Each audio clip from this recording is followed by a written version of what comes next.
These guys are ready. Ready? You guys nervous? Don't be nervous. Don't screw it up. All right, and we're live. Don't mess up, guys. This is your big chance. Don't blow it. All right, so we are live, and today we grabbed the leading theist from England that we found the best theist we can find in the whole of the nation of England. And we have here the London theist. Oh, I can't believe it. The London theist. And as usual, we have Stephanie and Ron from last week. I believe, Ron, that was your first time streaming, or no? Is that possible? Yeah. And John and myself. London theist, you want to introduce yourself to the channel? Since this is your debut. Yeah, thanks for having me on, Craig. I missed the live stream last week, but I've watched it back, really enjoyed it, and Ron's talk and everything. It was really exciting. Yeah, I've been on SJ's channel. I've been on Adherent Apologetic Zach's channel recently, and on a few guys in the UK, Critical Witness. And I've explained my story, my conversion. I was raised agnostic, very secular country, the UK. And I wasn't a Christian until 18 months ago. And in the last year or so, I've really got into apologetics, theology, really trying to study, trying to learn. I've come across all you guys, and on Twitter, I just gave the name London Theist because I couldn't think of anything else. But it's stuck. I'm from London, and I'm a theist. Exactly. Theist. And London Christian didn't ring to it, so. But, yeah. And if you want to check out my video, anyone with SJ, it was really good. We had a good interview, I think. I think you liked it. Yeah, it was great.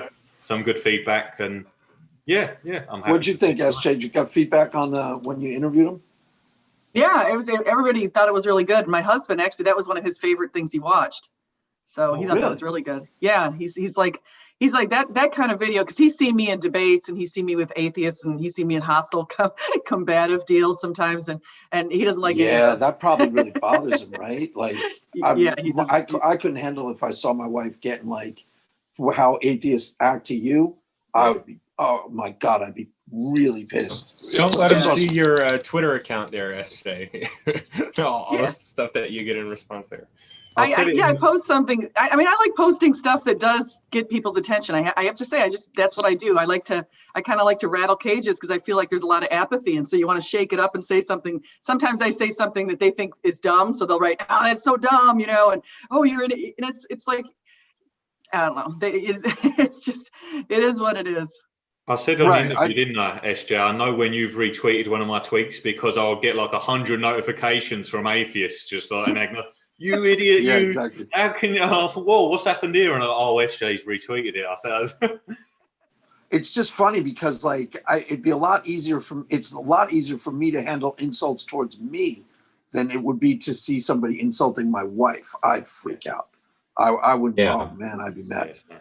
He doesn't read my Twitter feed. I don't know if I've told him that it's not very pleasant sometimes, and I've actually muted so many people, and I put it myself on quality settings, so I actually don't see a lot of the tweets that come my way unless one of you guys or somebody that I know responds to that person. Then suddenly I'll realize there's a thread going on, and I'll click on it, and it's like, oh man.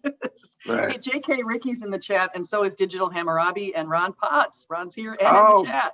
Oh. Hey, Dr. Josh, you see I posted your rap. They might want to get in here, you guys. Yeah, you guys, any of you are welcome to join us.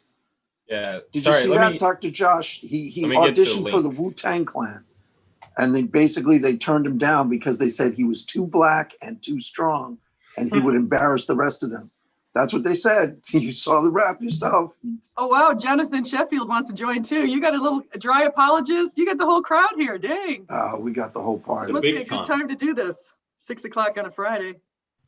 11 o'clock here.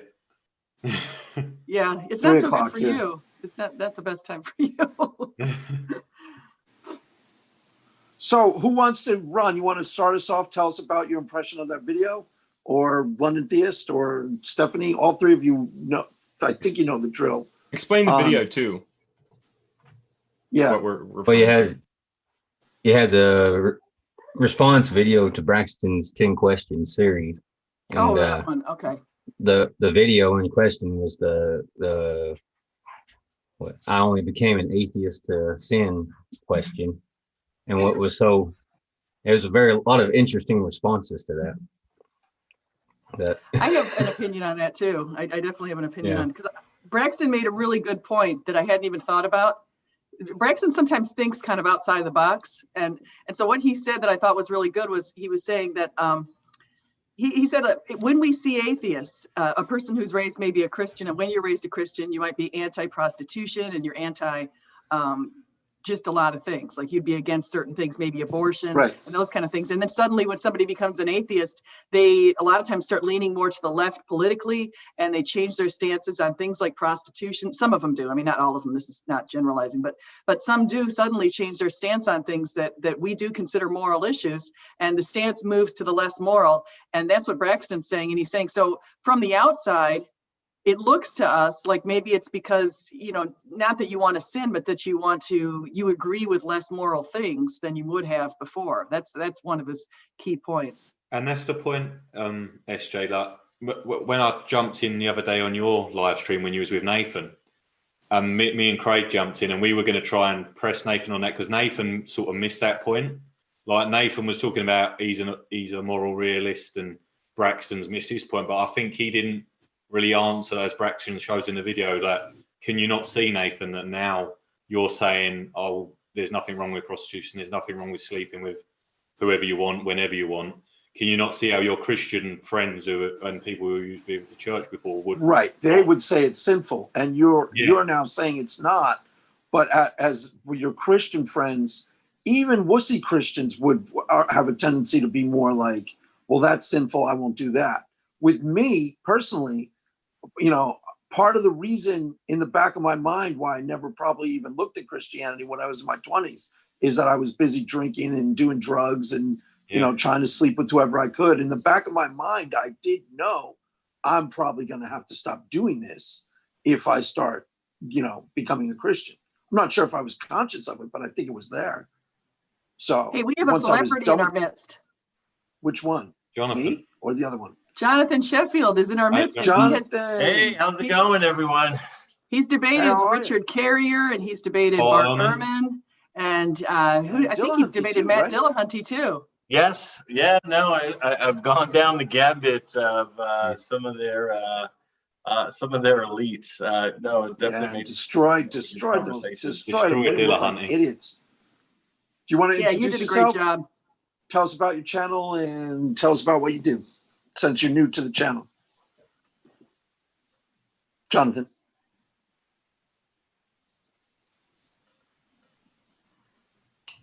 Hey, Jonathan, can you hear Craig? Okay, yeah, I think I can hear Craig. Okay, I wasn't sure. Yeah, go ahead, just sort of introduce yourself for everyone in the audience. Oh, okay. Well, I'm Jonathan Sheffield. Live here in San Antonio, Texas, originally from Brooklyn, New York. But over the last probably about 4 years, I've kind of been committed to really focusing on defending the New Testament scriptures and some of its core doctrines, and have set up a YouTube channel, really presenting my arguments in the way of cartoon animations, really developing my arguments there. And I've had the opportunity, probably on several occasions, to not only debate Dr. Bart Airman, Richard Carrier on a couple of occasions, Robert Price, Matt Dillahunty, and a slew of others on a number of key subjects in Christianity. Yeah, you've done a great job. I'll give hats off to you. That's pretty brave, actually, going up against those guys. I can say, because especially somebody like Bart Ehrman, because he's an educator who's pretty he's pretty knowledgeable of his subject. But actually, did you do analysis of his debate, Stephanie? Did you break down any of those? I kind of feel like you did too. Yeah, I feel like I did. I think I did. I got to double check that. I've watched them all. I just don't remember which ones I've made videos on. But you did a great job, Jonathan. The Dillahunty you did a review on. I thought the Bart Ehrman you did a review on that one as well. Yeah, I think I did. From the Dillahunty one, Jonathan, of Dillahunty said a few things, and one of them, he was saying, even if Jesus himself wrote all these gospels and everything, I still wouldn't care. And some of the his level for evidence was just I remember watching it something. This guy is just like impossible. Yeah, Yeah.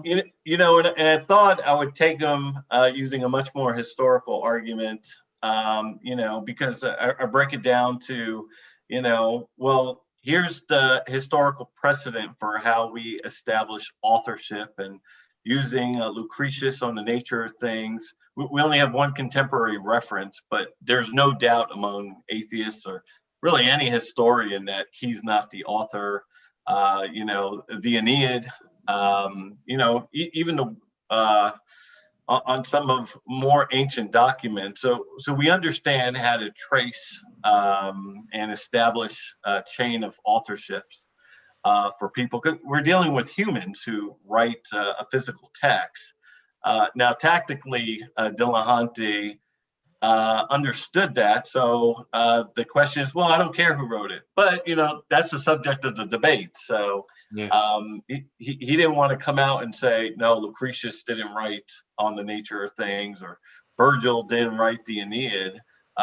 You know, works of primarily around the 1st century that we can document, and we have far less evidence for those than we have for the New Testament.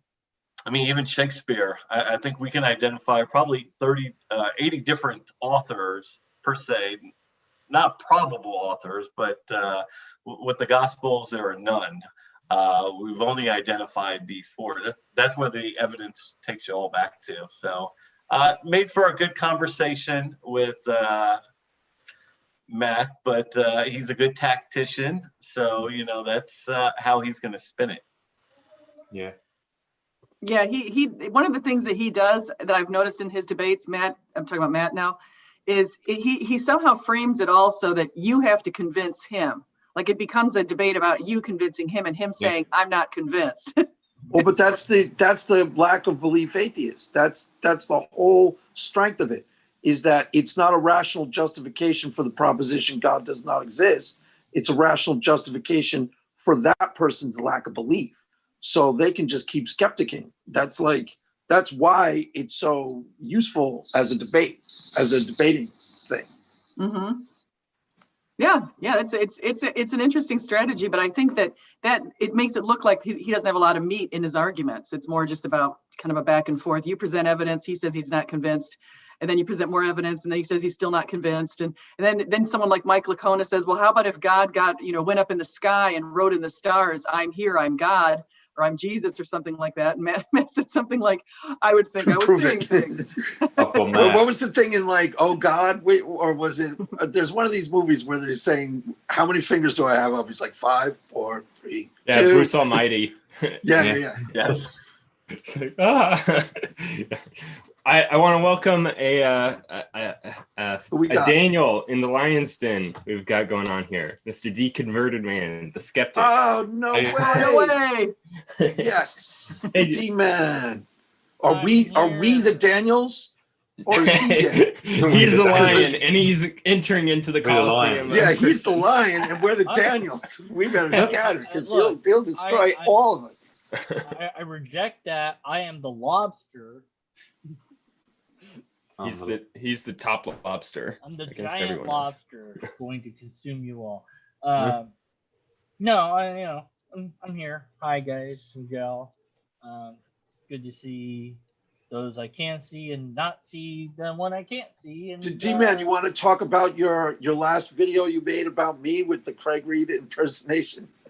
I don't know what you're talking about. Did anybody see that? John, did you see that? I did see that one. So, That was pretty funny. What you're saying, I can't believe. Craig, I'm telling you, I can't do it again. I'm sorry. It's a one-time deal. He does a video, for those who don't know, he does a video where he imitates me. I guess pretty well, where he's I thought it was pretty well. I don't know. It was pretty funny. You got to start singing and you got to start shouting.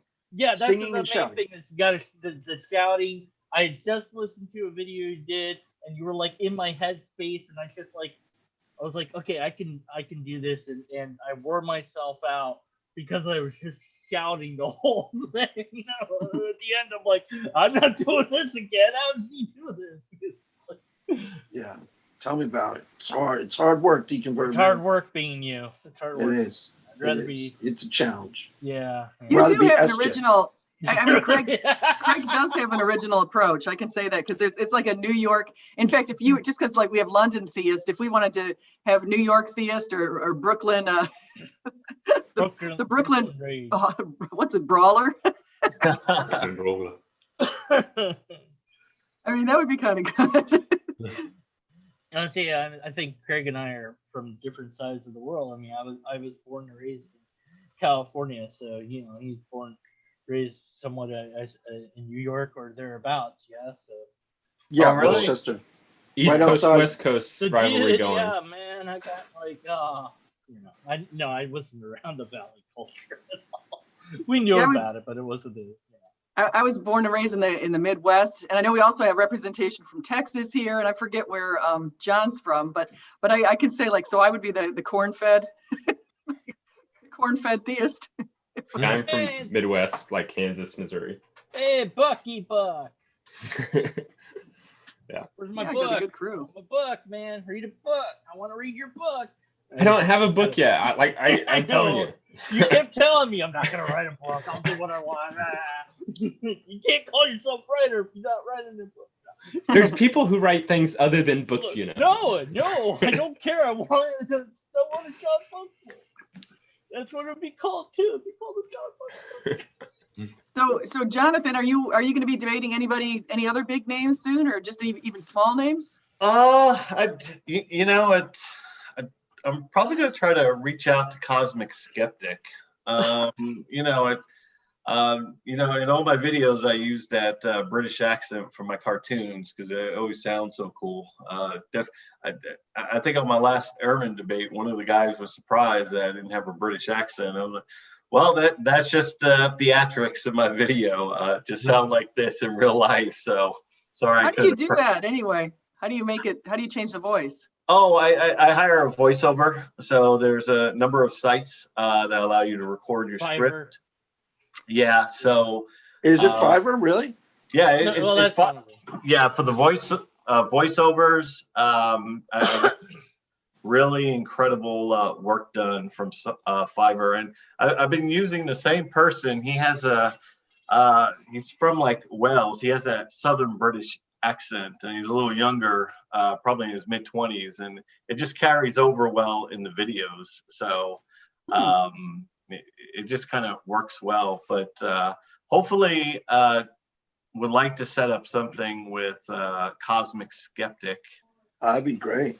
Yeah, Well, Jonathan, really good. you might actually like one of my videos because nobody else really cared about it, but I did the metaphysics of Link's Awakening.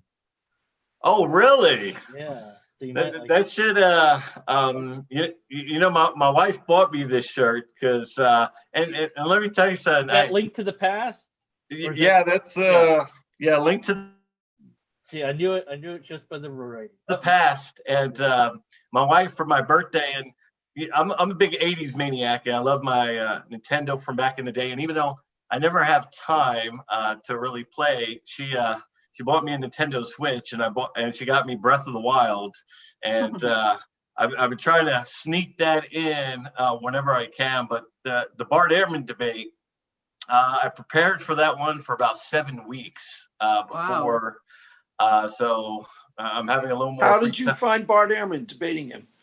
I'm not sure if I remember what the actual topic of the debate was. I know I watched some of it at least. So the argument was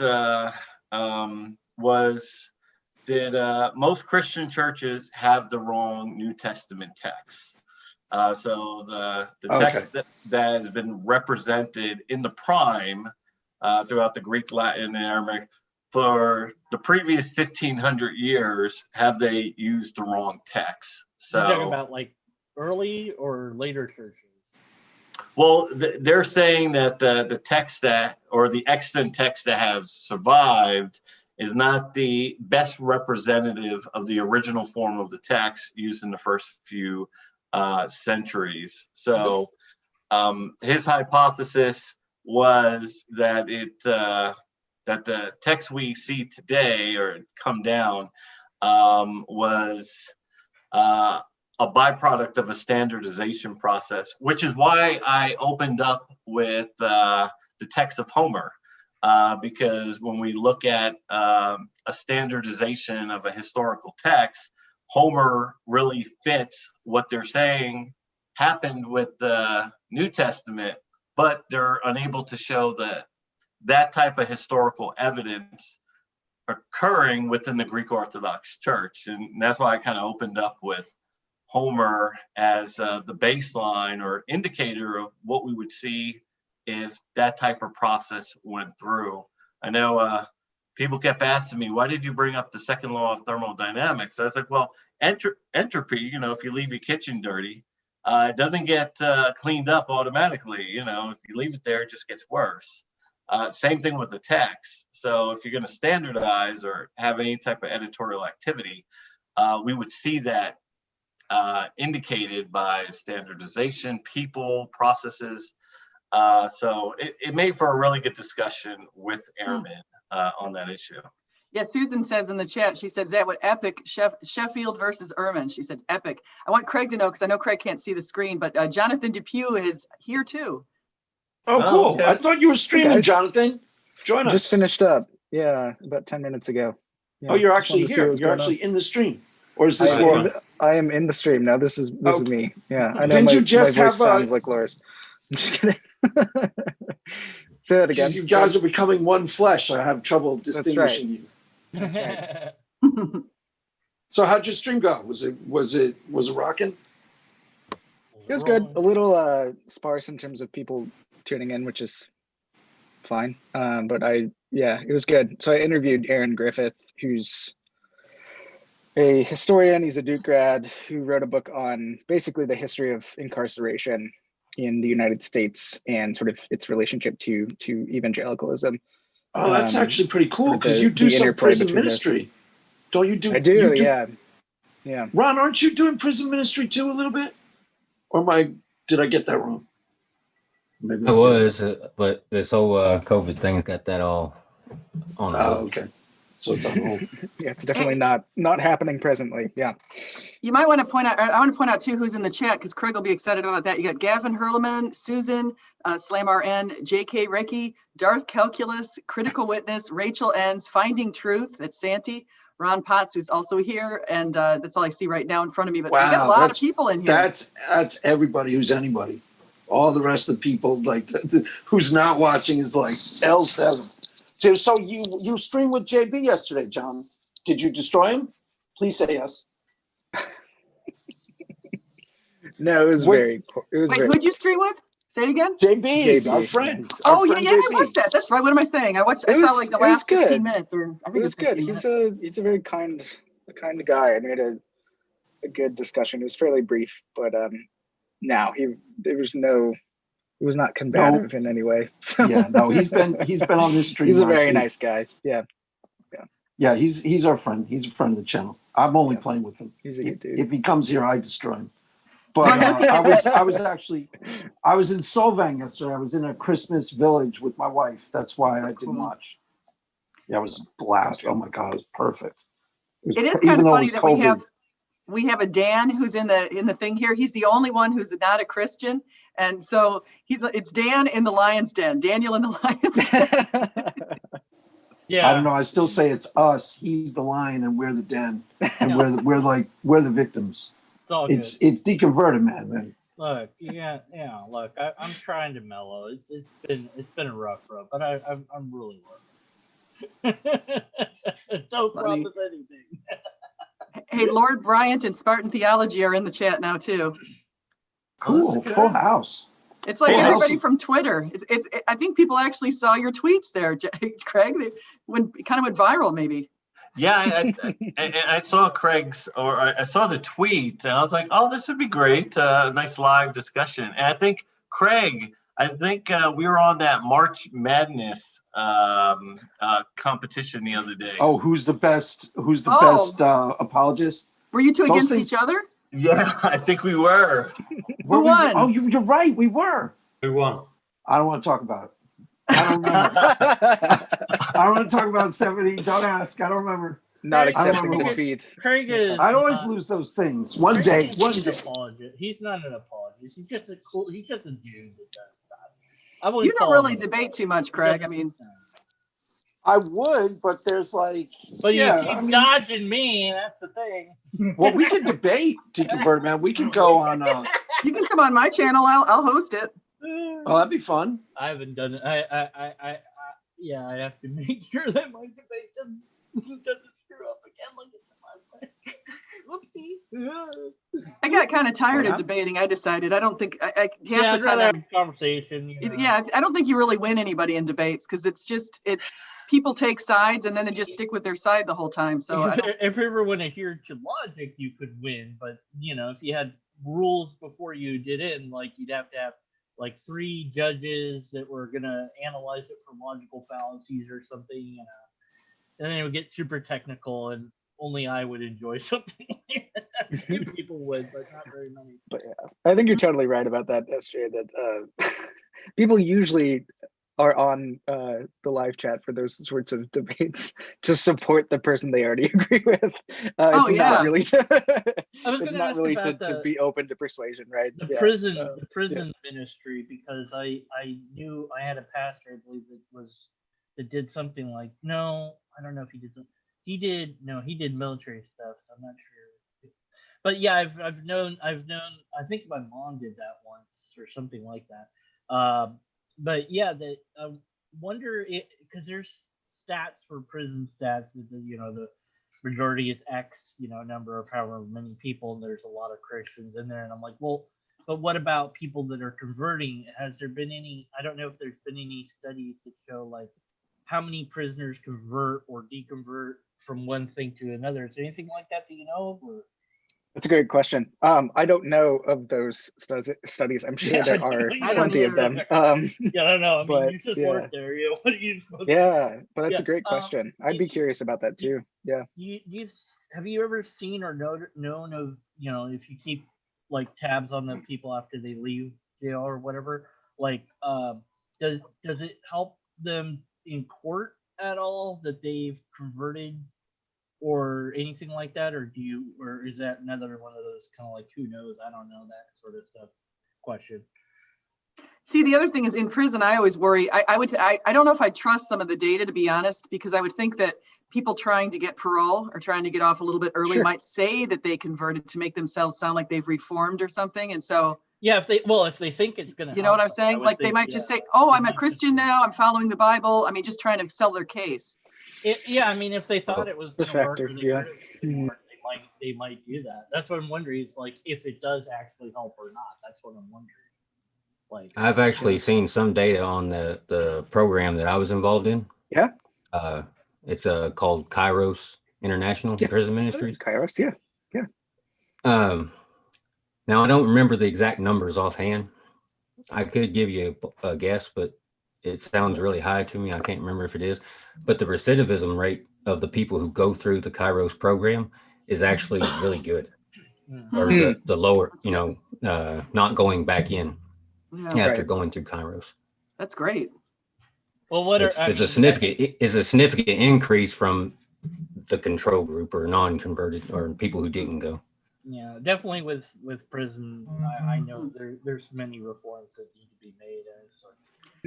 I did a That's a whole conversation / kind of like a debate yesterday, actually, even though I said I don't like doing debates on the Rageous channel. So I was on the Rage against John Peterson and Nakasuchi. Oh, I've been invited on their live streams. I keep intending to go.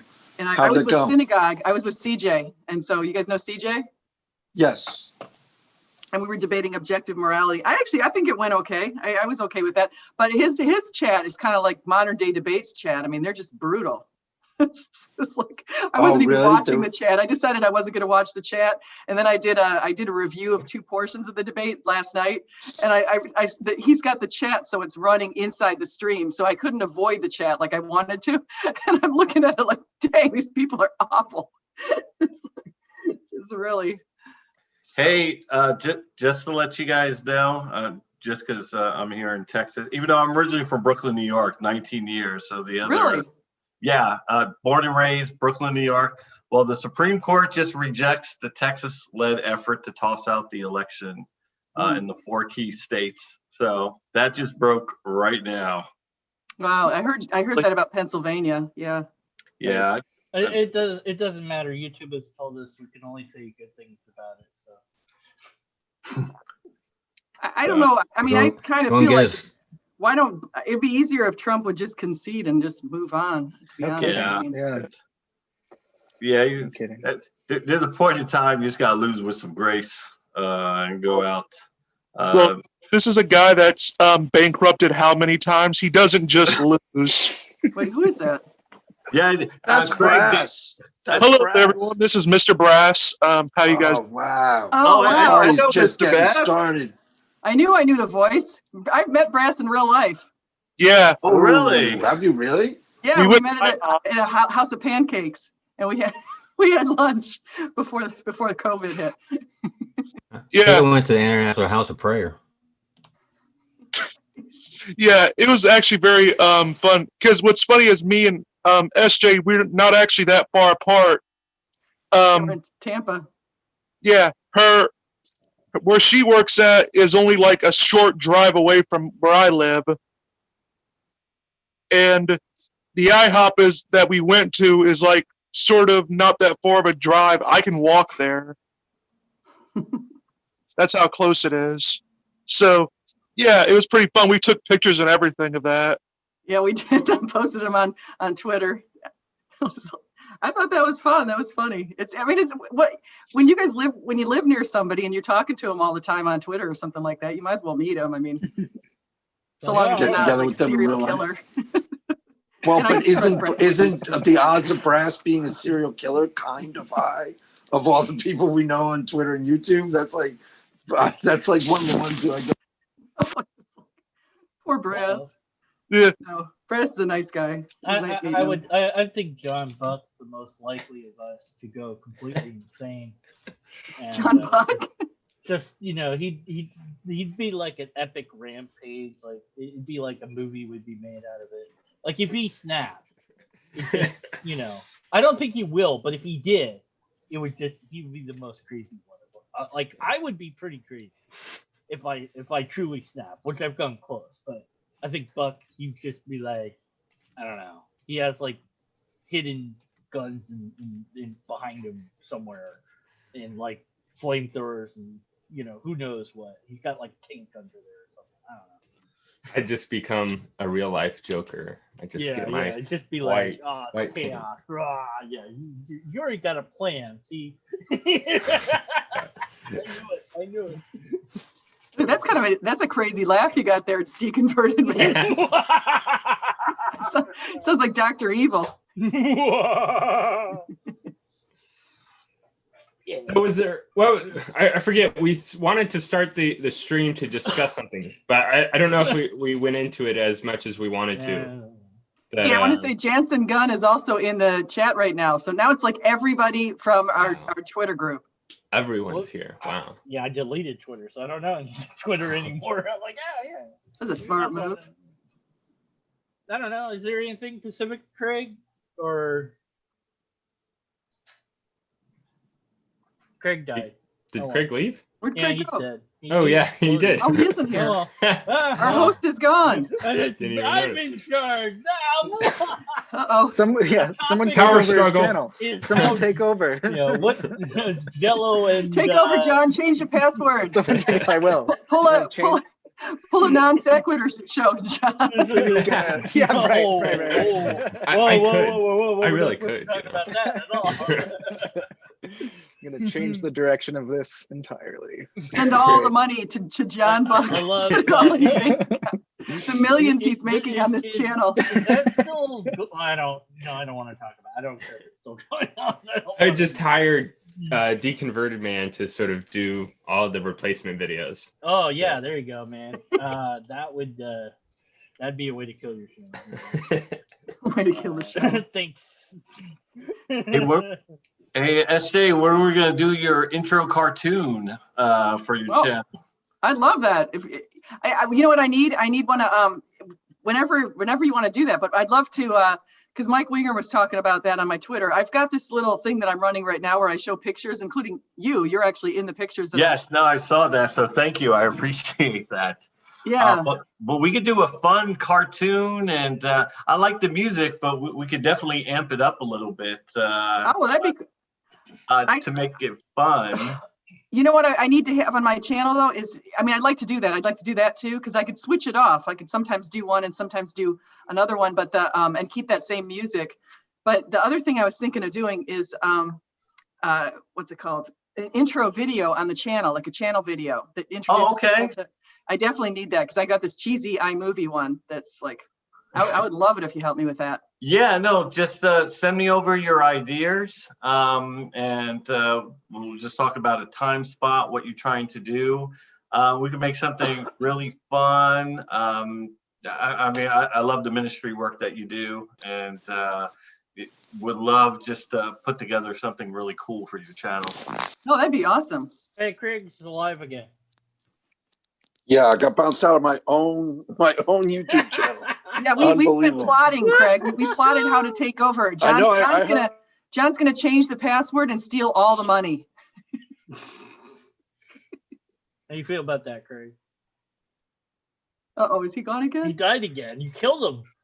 I blame you, John. John he has a button. Stop! He's already dead. He was dead. He came back, killed him again. Stay dead. There's nothing you can do, Craig.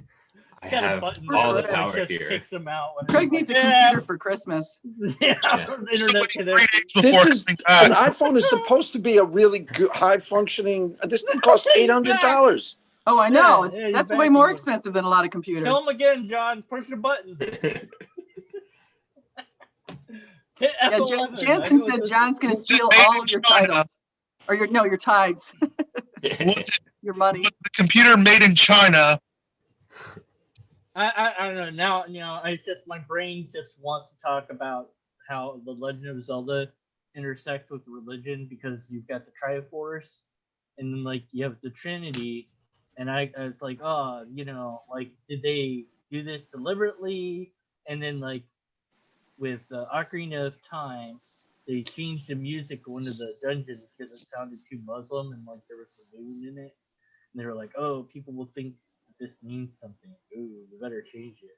So when they re-released it, they changed the music and some of the symbols. Oh, like, yeah, okay. Leave in the rest of the stuff, but get rid of that. Oh no. Yeah. Oh well, one day. Is Ron still in here? I just noticed someone just asked if Ron's gone in the chat. Ron's still here, but he's not. He's just not showing his face. I don't know if he's listening, but. Yeah, so I'm still around. John, what I was happy to hear when you were talking to JB yesterday, because I didn't know what kind of a Christian you are, because I was thinking that I started reading up on and listening to a lot of videos on progressive Christians, but then it kind of it moved into this idea of Christ consciousness and New Age, and so I was wondering if you were a Christ conscious person or a New Age person, but I was super happy to hear that you do believe in that Jesus resurrected. So that just yeah, I mean, super happy. Yeah, it was a good question about the Christ consciousness stuff, because I think I get kind of put in the category of progressive Christian, and I don't really like that. I actually talked about this on Rob's channel, Sentinel Apologetics. I have to watch that. Yeah, because the center of my faith is the incarnation of Jesus and and his death and resurrection. And I think where progressive Christianity sort of goes astray in certain ways is, and I've worked in a lot of progressive churches for several years, and there does seem to be a kind of denial of the deity of Christ in lots of progressive churches, and at that point I'm like, I don't agree with that. You mean so I'm not progressive in that sense. I am progressive in terms of the way that my kind of politics go, from the sort of what would be considered honestly kind of more conservative theology, according to kind of my more liberal colleagues, right? They kind of see me more kind of conservative, and then the conservatives tend to see me a bit more as a progressive, but I don't know. Just hated on all sides. Kind of Yeah, but hard once to I pin knew down. that you, so what do you think, and other people can, I just have another question for you because I didn't ask this one yesterday, but so Sure. what do you think about, do you think that people will universally, is that the area that you do go with, it's universalism? Yeah, I'm a universalist of Okay. a particular I was trying kind. to remember why I had you in that of, box. of a particular kind. Yeah, I'm not the kind of universalism, and I tried to clarify this on Rob's channel. I'm not the sort of universalism that says, oh, well, everyone has their own way up the mountain, right? All religions and non-religions have their own kind of path, right? It's kind of like a choose your own adventure, right, situation where you can kind of choose where you go. We'll all ultimately get to God, right? We're all good and can do it our Like own way. pluralism, you're not a pluralist. No, I'm not. I'm not a pluralist, but universalist. Okay. Yeah. What I'm saying is that universalism for me and what I see in the New Testament that makes the most coherent sense of the New Testament data is that ultimately all things will be reconciled back to God in Jesus Christ, who is the one who holds all of creation together, all of the cosmos together in him. So I think that's where God's plan for the cosmos to be in fellowship with God is going, ultimately, is toward that end. So it's a very Christological account of universalism, right? It's not this sort of vague religious pluralist account, right? Good. Yeah, at least yeah. I'm glad about that. I'm not a universalist in the way you are, but I definitely, I mean, I can see the way that you could take certain passages in the Bible, and also you could kind of think, okay, well, here's one possibility. It's kind of like the C.S. Lewis possibility, where you die. And see, the idea is, the distinction is what happens when you die. Is that when the decision is made about your fate, or is it when you die while you're waiting for final judgment? Is there during the waiting period, are you given a second chance? Is there some hope for the person after? And so I think that your position would say there's hope. C.S. Lewis would say there's hope. That's why he wrote The Great Divorce like he did. And there's certain ways that you could look at the Bible where you could take that view. To me, I find that view just a little bit, see, I'm uncomfortable taking that view only because what if I told somebody the wrong advice? That's my worry. So I'm trying to take the most conservative view. And if that happens to be the way it is, like the C.S. Lewis way, that's wonderful. And so. Right. Well, I like to hold together both the universalist imagery, which I think is there. I think that's kind of unavoidable, that there are texts that do seem to talk about tapanta, all things will be reconciled back to God. Everybody will be set free and justified. So that's Romans 5, kind of 12 to 21, 18 and following in particular. But and there are plenty of others throughout the Pauline corpus and the Johannine literature, and even I think in the pastoral epistles too. So you have this sort of set of universalist imagery eschatologically, right? And then you have this other set of imagery that I think for the most part is destructive imagery. In annihilationist imagery, on the other hand. It's debatable about whether some texts are talking about some sort of eternal kind of torment, right? That's a whole other discussion, but there does seem to be this harsh set of texts too. I'm actually, sorry, what's that? To say, so do you guys happen to believe that when we die, we're going to be sent to an eternal barbecue pit where we'll be tortured for throughout the end of time? I was kind of trying to get there. And no, I don't personally. I think you have to do something with those sets of texts because they're there, right? The question is, what do you do with them? And I think somebody like Gregory of Nyssa quite early on had a really wonderful kind of eschatological approach to this, which is to say the harsher sort of more annihilationist texts that we see in the New Testament come first within the sort of larger eschatological narrative, and then you have this universalist stuff happening after that. So there really is a judgment and an annihilation of the body of flesh that's happening, really. And there is a judgment there that burns away all of the stuff that's getting in the way of our relationship with God, and our life of fellowship with God. But then ultimately, the way that Gregory of Nyssa goes is that everybody, once they're cleansed of all of the stuff that's been damaging their humanity and also damaging the cosmos, is done away with and burned away and judged and removed. and then everyone moves on into life with God in the age to come. So I want to actually take very seriously both sets of imagery. What I worry about actually is going the other way around and saying, oh, there's this really clear final annihilation that happens, and that's the end for everybody who isn't a Christian. What do you do with the more universalist texts then? Are they just hyperbole? Are they not really saying what they're saying, right? So I can handle the destructive text and the universalist text in my kind of thinking. I don't think other people really can handle the universalist stuff if you don't actually affirm it. So that's kind of where I go. I think it's the most coherent account of the New Testament data that we have, is to put it within this sort of larger narrative where you have two eschatological horizons, one of which is the end of history, the judgment of history, the annihilation of the body of flesh, and then ultimately the final restoration of all things, where God is all in all, as 1 Corinthians 15 says. Yeah. SJ had mentioned New Age, and I was wondering if anyone of you happened to believe, like, you shouldn't mess with quote unquote crystals or any of those sort of things, that doing so will. I definitely believe that. What, that you shouldn't mess around with? You should not mess with anything that's witchcraft or tarot cards or Ouija boards or any of those kind of things, because that's explicitly, they don't name obviously Ouija boards in the Bible, but they say that you get around with sorcery in a lot of verses. So I wouldn't dare. And in fact, I did dare when I was a little kid, and that was a bad move. I paid the price later for that. So. Yeah, I was trying to find out like a specific list of things to follow to do, like summon some demon ritual or whatever.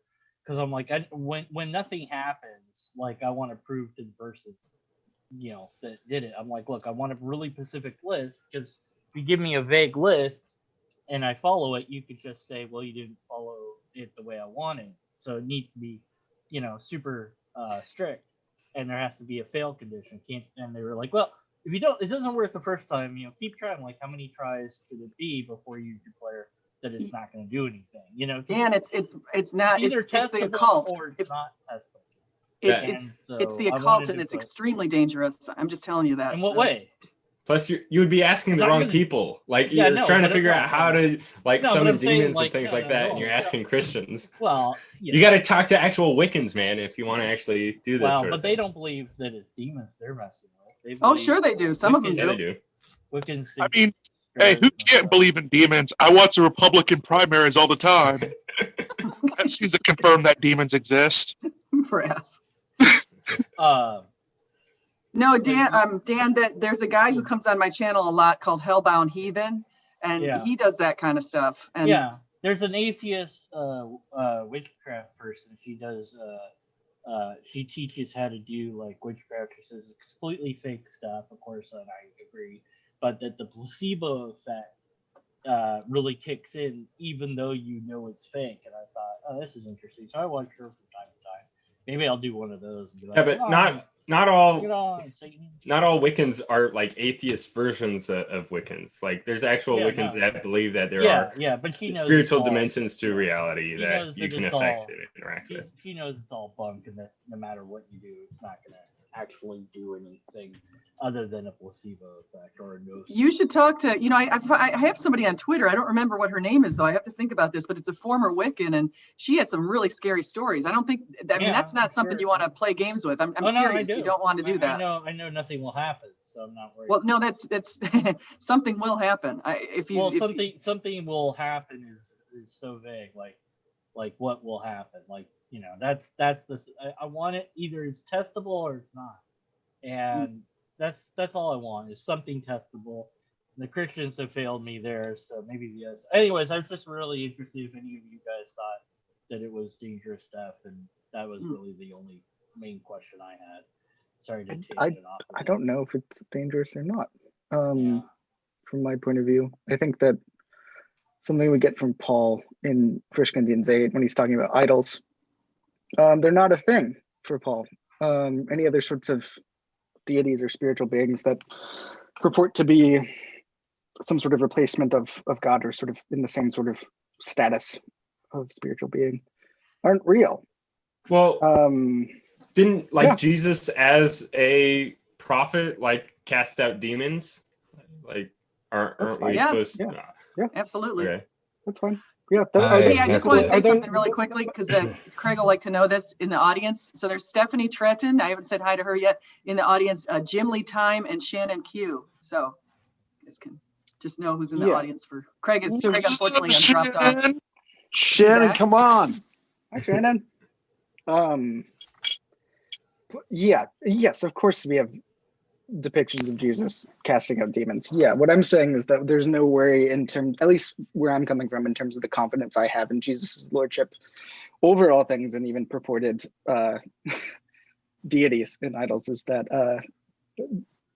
those things aren't in this sort of equal and opposite relationship to God, that somehow they can sort of overtake our confidence in God's sort of sovereignty and God's sort of relationship with us and holding us together with God. I just don't worry about that much, and I don't know. I don't know where specifically like crystals and like all that sort of stuff. I don't know what sort of textual basis you would have to say that those things are necessarily dangerous. I guess I'd be curious, SJ, where you would go for that.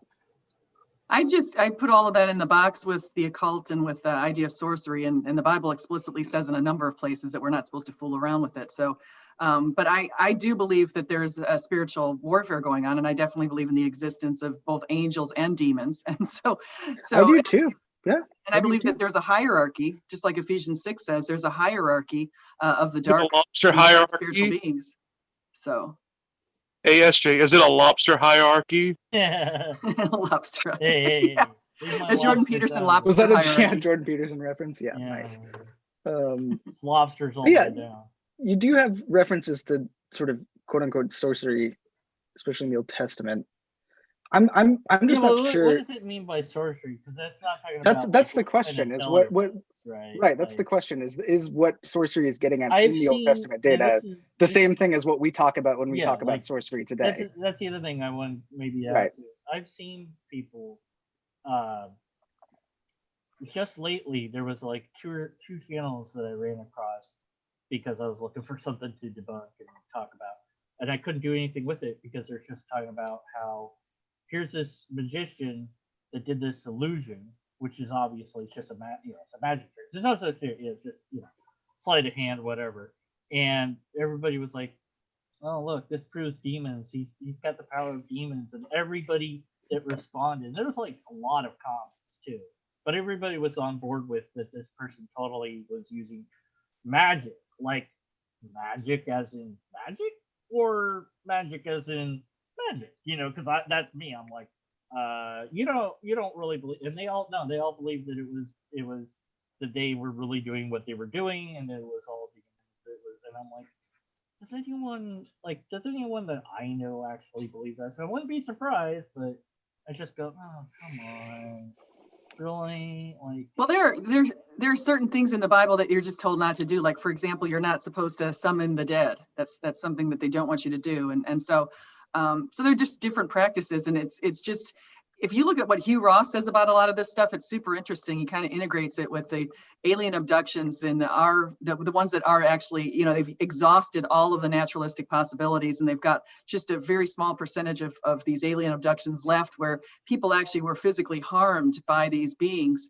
And Hugh has actually plotted out the distance between our planets and other planets to find that there's no physical way a physical being could ever make it here from another planet, because distance-wise, it would take light years. It's light years away, and it's just no physical being could make it, a carbon-based being. So the question is, well, then what did these people experience in these issues? And a lot of them, Hugh Ross said, it was because they were practicing the occult, and they were doing those kind of practices, and then suddenly they had these really awful spiritual experiences where they were being probed and all sorts of bad things were happening to them. Some were scratched and physically hurt. Some were killed.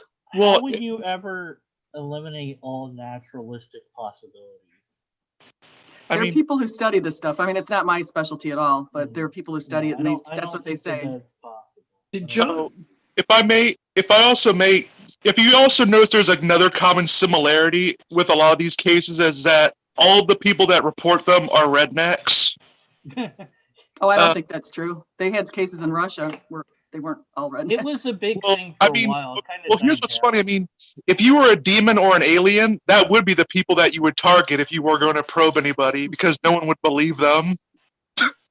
Yeah, that's a good point, actually. That's what I talked about in my last video, about the people who get alien abductees versus people who have spiritual experiences. It's like the Homer Simpson thing where, like in The Simpsons, where they had the Krang and I can't remember that Craig and Quill or something like that, where where they probe Homer and everything like that, and they just douse him in alcohol and throw him back, and he talks about aliens and stuff like that, and no one believes him. Funny. And guys, I gotta run. It's been great to see everybody. I've gotta get going. Bye, Steph. Have a great night. Let's get this thing off. All right. All right. Put in here. So now, do we want to on SJ while she's gone? Yeah, let's mock. I already mocked her earlier, so I can't mock her again. Ronald, So were you going to say something, Ron? You disappeared. Ron? Yeah, I would like to say something. Yeah, go I was for a it. practicing pagan. Oh, yeah? I myself was a practicing pagan, and I know a now Christian who was a practicing Wiccan for 25 years, like really into it, practicing. That stuff is real. I can tell you that. I can't prove it to you, but I can tell you it's real. The experiences are real. And I have to disagree with John about Paul's take on other spiritual beings, because that's not how I read it. And that's not my experience either. I experienced something. Sorry, I wasn't talking about spiritual beings in general, because Paul has a place for spiritual beings in his cosmology quite clearly. I was talking about in idols specifically, worshipped deities that are sort of in the place of God. Paul says those aren't deities at all. They're not equal, no. Well, he says they're not deities at all. He says that in 1 Corinthians 8. But they portray themselves as deities. When you say I'm not saying they are.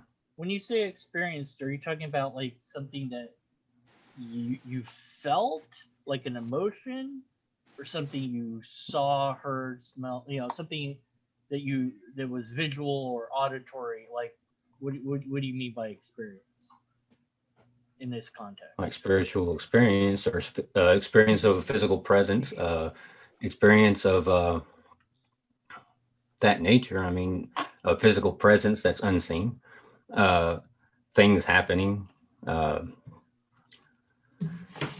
Mainly it's the physical felt of a physical presence that is unseen, is what my experience was. The other person's experience was more than that. But I'm not saying that. I'm saying that there are other spiritual beings who are not gods, but they portray themselves as gods. They lie to you, and they do have power. They have just enough power to get you to follow them, to follow along. I mean, they're lying to you, and they're not going to actually take you anywhere, but they have just enough power to affect things that they keep you following. Well, you also have to remember, in Christianity, it's a sort of an old person religion. You know, it believes everyone is fallen and they can't get up. That's pretty good. That actually was pretty good. It's like, what did the Romans say to Jesus? Hey, what are you hanging around for? Nah, that's not very good. I'm done. Goodbye. Nice. That was a good attempt. Yeah, I appreciate I'll that. just put a nail in that joke. Yeah, Craig, I feel like Craig was trying to say something to me at one point, but I don't know. Can you hear me? I'm not sure if I'm audible when I talk. We can hear you. Did you say, because I dropped some of I couldn't hear. Did you say that you actually do believe in some aspects of spiritual warfare? Did I catch that right? Yeah, I mean, I think that the way that Paul describes it throughout his corpus is there does seem to be these things that he'll describe as sort of sin, death, the powers, rulers, authorities. He uses the word Satan as well in terms of they're the sort of like nexus of evil powers that are sort of incarcerated. Paul in general.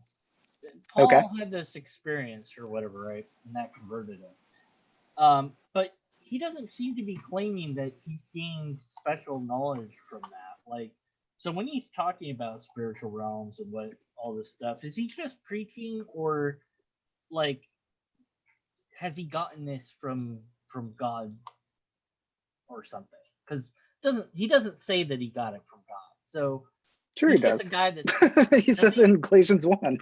Well, that's he says that yeah, but that's Paul writing that, right? So I'm more likely to go with Paul's own data than I am with like the Acts data in terms of the Damascus Road event.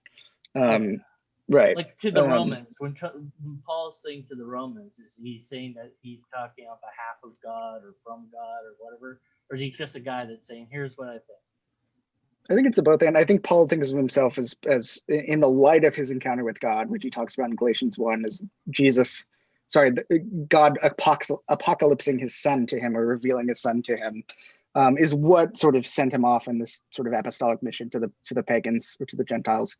And then, so I think it's kind of a both and. I think he thinks he's doing something that's responding to a commission from God, really. Yeah, truly. yeah, but I think he really thinks that. When he says different stuff, like that's not just like God's not saying, "Hey, tell him this," right? No, I mean he thinks he actually will sometimes say, I need an example of this. He'll give sort of personal advice on occasion and say, "This is what I'm saying to you right now," and he'll sort of insert himself and say, "I am sort of commending you to do this," right? So there are times where he seems to sort of differentiate between sort of like concerning marriage or celibacy. Yeah, right. He says, right. So I would prefer. I am speaking to you, exactly right, and I would prefer that you stay celibate, but it's not a command from the Lord. Exactly right. Yep. So there does seem to be at times some differentiation, as Ron pointed out. I think in general, though, his commission clearly seems to be, from his understanding from God, to be an apostle to the pagans. Yeah, there's certain things that he says. It's like, because I just did a video, because the guy quoted Romans completely just out of context. Of course, that's not good. To quote at the atheist, everyone knows God exists. Like, yeah. Oh no, yeah, the Romans 1:18 to 20. Did you bother to look at who's Paul is talking to and why? No, he didn't. And so he was just going off from there. I'm like, look, Paul's just a pastor in this case. He's just preaching. Sure. He's and I think if you were to say, now I wouldn't believe it because I'm a skeptic, but if you were to say, well, Paul's got this from God, then that's different. Then you have a theological defense, at least. I wouldn't believe in it, but that's, at least I couldn't complain on a theological level. So basically I said, well, I'm done with this video. I busted it at like the easiest level for me, which is theological. It's like, I don't care about that. I'd rather bust it at a logical level. But anyway, so. Yeah, I mean, something like Romans 1 is interesting because that's where a lot of people go to say that, people like you who've deconverted, you really know God. No. According to them, right? Yeah, you really do, and you've turned away from God intentionally. And I used to believe, I don't now. Right. Oh no, I think still believe. Yeah. Like, no, don't tell me that. That's not. I think there's something else sort of going on rhetorically there, and I've actually made a couple videos about this on my channel about a rereading of those chapters in the beginning of Romans. There's certain people I get. If it makes you feel better, deconverted man, you're the second ex-Christian here as well. I'm here. Yay! Well, what are you now? I'm a deist. Oh, okay. But he's very Christ-like. He's a very Christ-like deist. Cruciformed. Can I ask? Well, I don't want to take over your thing, but I'm like, now I'm getting in my groove. I'm like, ooh, I can ask questions and stuff. Well, hold on. I want to introduce. Yeah. Go ahead, John. We got Ethan as well that's joined us. Hello. From Spartan Theology. Again. Getting out now. I'm gonna have to run away here. You're getting out. All right. What was your question, Dan? Oh yeah. Now Well, to your point on Paul, it seems to me he's saying that he received the gospel directly from God, not from someone else. And then he goes to Jerusalem after he's gone for 3 years to confer with Peter and the lead apostles to confirm that they have the same gospel, not that they told him the gospel, but that they have the same gospel, and then he goes out from there. I need an avatar. I wonder if I can put an But Paul's claim is that he didn't receive the gospel from man. avatar. He received it from God. That's where he uses the apocalypse language. He receives it's a revelation to him, right?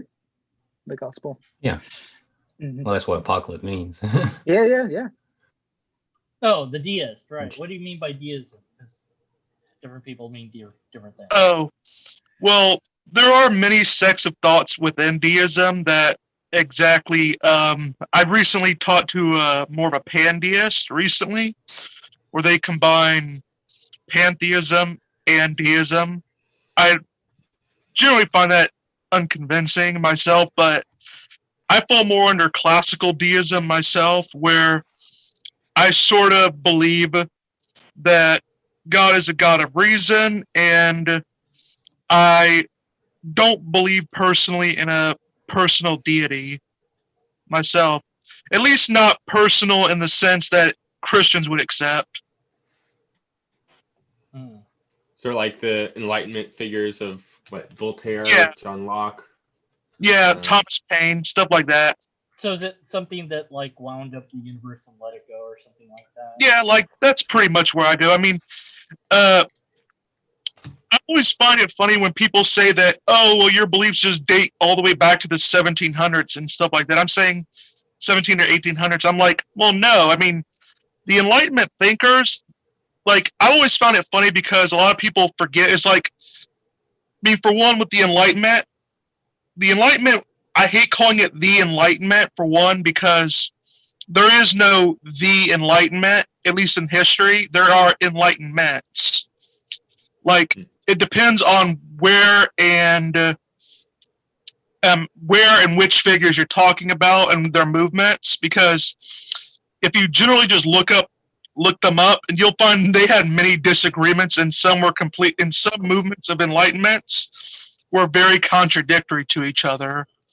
So I always consider that, and I also point out that just like with Christianity, a lot of the ideas that the Enlightenment espoused came from Greek and Roman philosophy.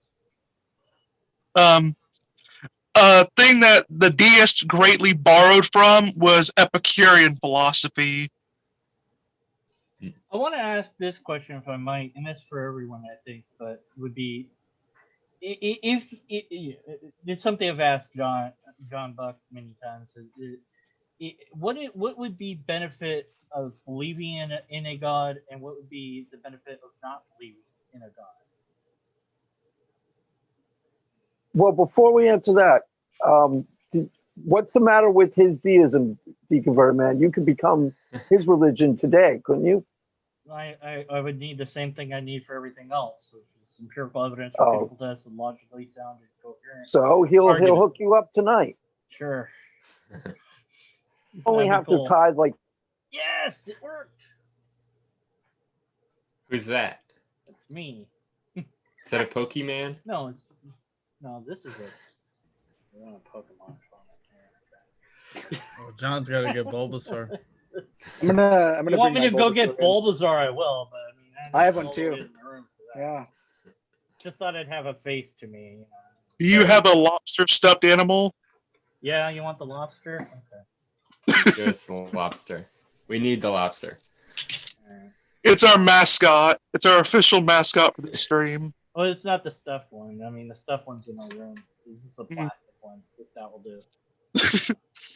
Yeah, I've always found that funny with Jordan. Like, that's sort of a meme that sort of has to go around. Yeah. And I found it just hilarious. Well, I made a video way back when Peterson did the Kathy Newman thing. And it was one of the highest videos. Watch videos, because I was like, oh look, and so I had this kind of like existential breakdown towards the end of the video, and I'm like, nothing matters, I'm gonna quit. And then he says lobsters, and of course that returns me to continue my thing, because I'm like, lobster, and I just start pulling out all the lobster things I have. Like, that was first. Very nice. All right, so your question was like, what are the positive psychological benefits or detriments to belief in God? Well, I didn't say psychological. I was just like if you could believe in a different God, like let's just say that you had the ability to decide, I'm going to believe in X, Y, or Z God, or I'm going to stop believing. Like, what would be the pro of doing that versus the cons of doing that? However you want to, if that's psychological or spiritual or whatever else, like what you would think of that. Like, what reasons might somebody have to believe in God? No, independent of like it being true. Yeah, like what? Yeah, kind of like what do I? It's like, well, what do I get from it? Like, certain different religions have different claims. So it's like I get this kind of afterlife. I get these virgins if I'm Islam. Whatever. It's like. I see. You're wanting us to take Pascal's wager and and explain our wager. It's just like, well, in a way, like, because with you, I've always said, why would you want to believe in God? And I've also asked you, why would you want to not believe in God? Because it's like this journey that some people are on where they struggle with doubts or whatever. And I'm like, keep doubting and be a skeptic. Yeah, because I got to, cheer them on to become one with the, whatever, skeptic side or whatever. Look at this hand. Doubt it exists. Yeah, doubt exists. You can do no, it. It's not that. Look, that's beyond skepticism. That's something else. Yeah, you get to the point. Yeah. Not that level. You could go that level, but you couldn't. But this journey of trying to get to the truth, if you will, I think that's where the theist and skeptical minds can merge. It's like, we're going to disagree on the God thing, obviously, but we can merge on, well, what is there? There's some benefits of X, Y, and Z. So can we take a little bit from you, and can you take a little bit from me, and see what that is? I'm trying to extract that from you guys. And lobster. He loves that there's a lobster. Everyone's getting at their toys. Yeah, I had to make sure mine were in the picture. I've ruined the stream. I'm sorry. I played myself. All I've got is a slinky. Yeah, that's pretty cool. If you drop it, you drop the slinky from its top. Yeah. Oh. Yeah. See, but Anyway. you have to film it in slow motion. It's cooler. Okay. Yeah. All right. Anyway, I'm still not quite sure. Anyways, all right. Yeah, I'm still not quite sure I understand That's the fine. question. Whatever. Ruin my question, Dad. I don't care. I thought at one point the question sounded like if we could just choose to believe in any god we wanted to or whatever. Like, which one would you believe in? Maybe. I mean, I was thinking, like, I don't know, like one way Greek to go. gods sound kind of cool. There's a lot of like mythology and stuff to read that seems Zeus. pretty cool. The Jedi religion or something. Make that one real. Yeah, if I could be a Jedi, I'd join that religion. That's a pretty easy question for me because I was a Norse pagan, so that would be the ones I would choose to believe in. But I can't do that because I didn't choose to believe in Christianity. I have some idea like that. Yeah. I believed in Christianity because I came to believe it's true. Yeah. Yeah. I mean, the related question is like, do we actually really choose our beliefs? Like, is choice really actually attached to belief? Like, it's very sort of colloquial to talk about. Yeah. I don't think so. To believe in God, right? Yeah. I mean, like, eventually you could probably convince yourself to believe something if you tried hard, right? So in that sense, yes, but it would take, or disbelieve something if you tried hard enough. Yeah, right. Either way, but it would take some time and mental. There is no sport.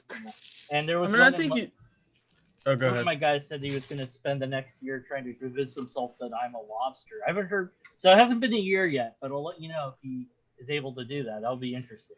You were a lobster just a second ago. Yeah, well, Yeah, I yeah, thought that was but, you. you know, I'm permanently a lobster. Yeah, I think to a we certain have some extent. say. Yeah, I was just gonna because agree with I that. could choose like what I read and what I listen to and people I associate with and stuff like that, and that definitely like influences my beliefs for sure.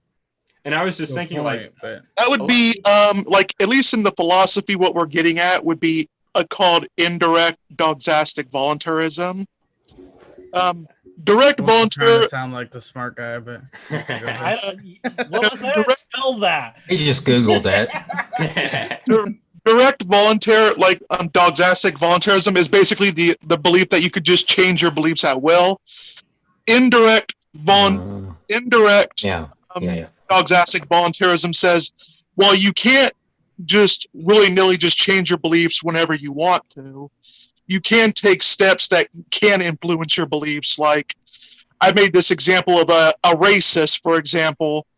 He could, if a person was a racist, they could come to the conclusion that, let's say, members of a race are not that bad by, say, choosing to participate in, let's say, a church service of a different group of people of the race that he doesn't like. They could do that, and they might choose to over become time. somebody's friend or spend time. Yeah. Yeah. And that's a good point. Like, there's more to changing our beliefs than just like thinking about it or something like that. Right. You have to put yourself into this type of environment in which those beliefs would sort of naturally form in some sort of sense. And so that's where the voluntary actions are sort of required. Yeah, but I think somebody had challenged a theist to go without prayer for a year or something, and they did, and then like they wound up being converted.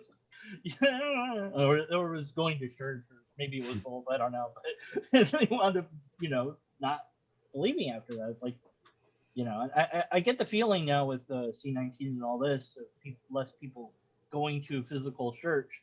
I'm wondering how much that's going to affect people's belief, if at all. I mean, yeah, I was kind of wondering that as well. I know Apologia, he made a tweet about it, and I kind of pushed back somewhat because I think that people's religiosity is very much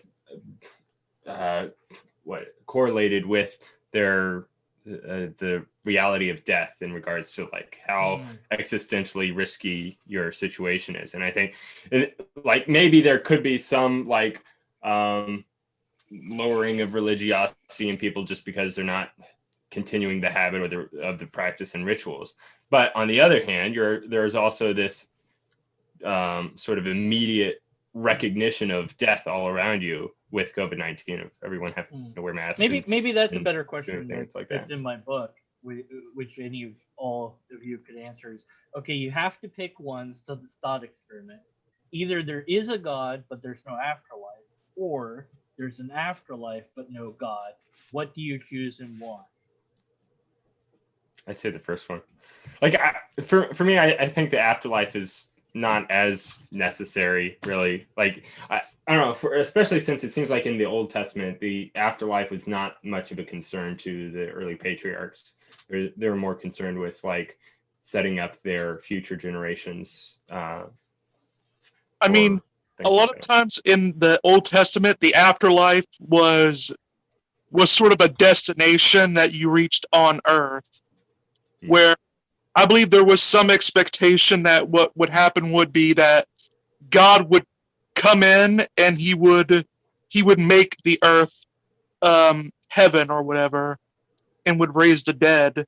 So there would be no afterlife in the sense that, you die, your spirit goes off, and you join this other realm. What would happen is that you would die, God would come back, and he would just sort of like throw out the couches and put new ones in. Yeah, and there's the whole everyone. There's like the epic of Gilgamesh, his understanding that you can have eternal life if your memory lives on into those that are currently alive. And so in that sense, Gilgamesh did find eternal life because people are still talking about him and reading his stories. So yeah. All right, but everybody else should answer. I think I would pick the afterlife because I just want to keep existing for a while, but I want an opt-out button. So maybe it's like Among Us and people have to vote you out. I wouldn't last. I mean, you know, it could be like South Park where the Mormons are, right? Yeah, everybody gets a planet. Yeah, everyone, yay!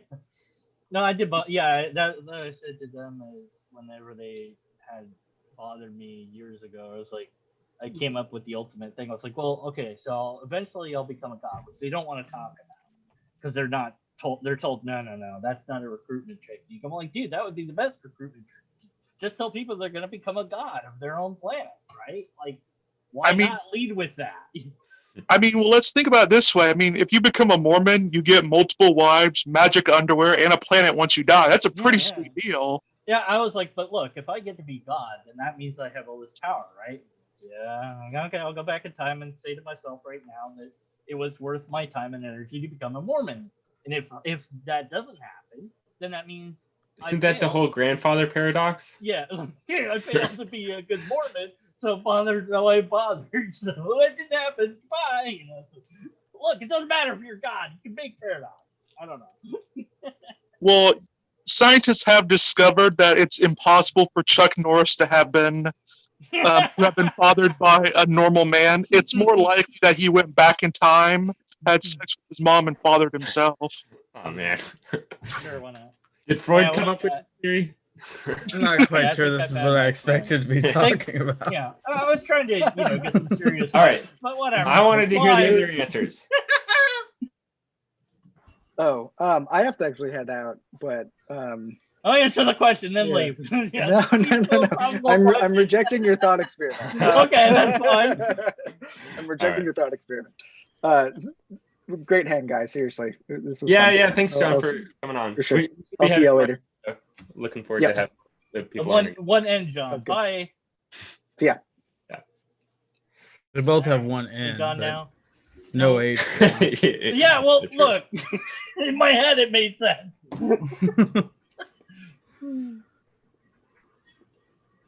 not sure about this question. Yeah, I'm trying to think. I don't really I'm really bad at hypothetical questions as it is, and this one seems strange. But I think one thing I will say is that sometimes I don't really care. I would definitely still be, and this is a different question, but I would still be a Christian even if the afterlife didn't exist. That doesn't really seem like much of a motivating factor. It's cool, but it's not why I'm a Christian. And sometimes I feel like people do use that reason really put that really strong reason, but that's not it's just simply because it's true and it makes my life better now. Yeah. But yeah, I don't really know how to answer this thought experiment. I think that's an answer. Because there's no wrong answer except for John's.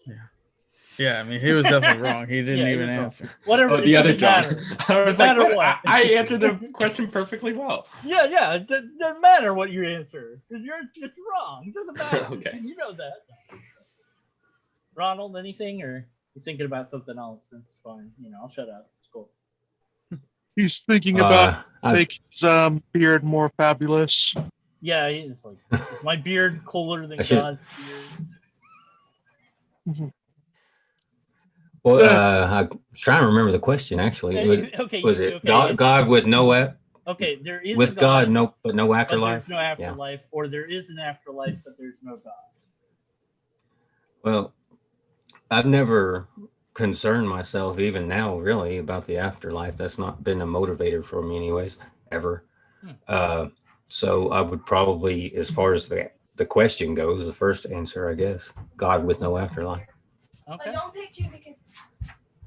Yeah, because see that's very different than the Christianity I grew up with was very focused on the afterlife stuff.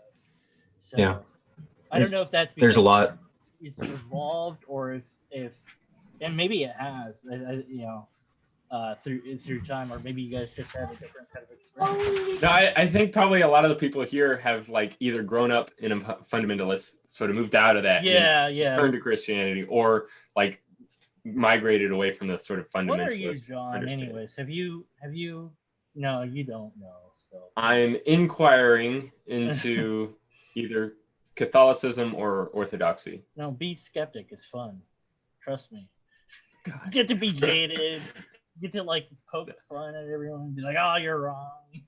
Everyone. You're like Well, guaranteed okay. to be wrong. That's the Yeah. It's like everybody's wrong. all Well, the hey, time. you're not wrong if you don't answer the question. That's right. Well, no, like, That's where John you're actually wrong. was Yeah. right on. Everyone's wrong all the time. It's great. I mean, you could always be. You should definitely get into Orthodox if you have a vote. Orthodox Christianity. Just put a poll on Twitter. Yeah, that's what Chris is doing. He's like, should I become Catholic? I'm like, you just tweeted out that you disagree with like everything the Catholic Church stands for, and you're gonna ask, should I become Catholic? Like, probably not. Well, as long as he says he doesn't want to become a Catholic priest, then we might have to worry. I mean, he probably will say that and then change his mind like 2 days later. But become the Pope, disavow the Pope, and then deconvert just to piss people off. Wow, perfect. What a twist! Yeah, do something about that cat. What the bleep? But well, okay, Brass, why should I become Orthodox? I personally, well, I mean, it comes back to my Protestant upbringing myself. Mm-hmm. Never liked the Catholic Church my entire life, which is, I always hated the idea of a pope. And personally, I think from what I've read of Catholic theology, I find, Orthodox theology without it doesn't have the stuff with Mary in it as much as the Catholic Church does. They're pretty similar, actually. The main distinction is there's the Immaculate Conception of Mary that the Catholic Church holds to, but I think their primary reasons for that are because of their understanding of original sin, that if there is some sort of like passed on guilt and Mary was guiltless, then she could not have had sort of a genetic lineage within mankind. Well, if you want... whereas Orthodox, they're not as... they're like inherited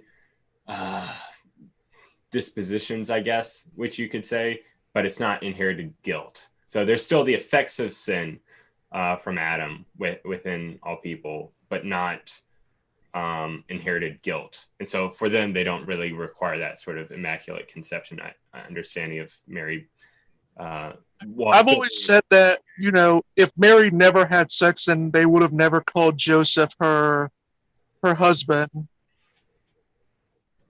Because well, that's the thing. Even Orthodox still hold that Mary was never virgin, and I think part of their reasoning is that like on the cross when Jesus was sort of showing to John, this is your mother, like if she had actual genetic lineage from her own her own children, they would their right heirs and to take care of her within Jesus. At least that's how one Orthodox person had sort of explained their understanding of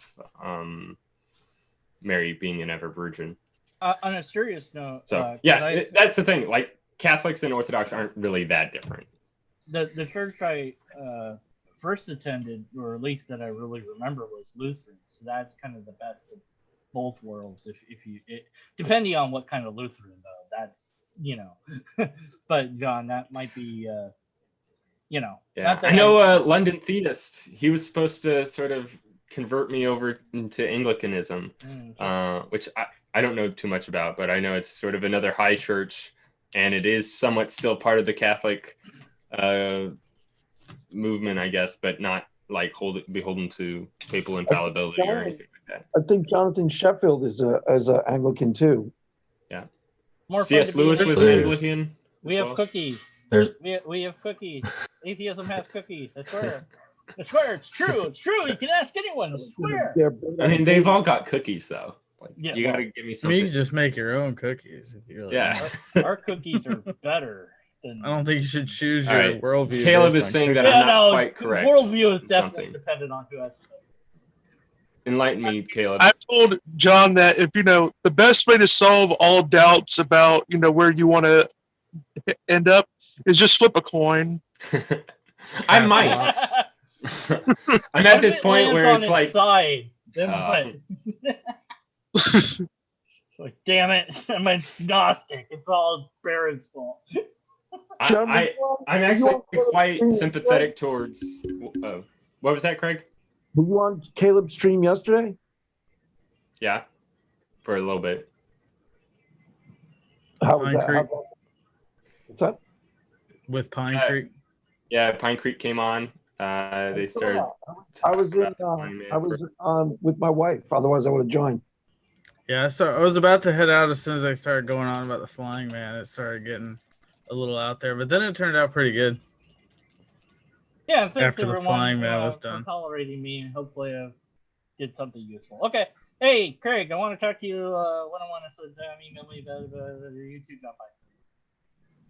Are you leaving? Yeah. You know? Yeah, we lived through it, guys. Lobsters exist. That we can all agree on that. He only partially destroyed us, so we're still. I didn't do anything yet. I'll come back and do it later, maybe. I'll send Live to fight another Coliseum. Yeah, yummy in my tummy. Catapult pancakes, whatever. You want to hear catapult pancakes before I go? Is that a song? Yes. I'm good. No. Yes.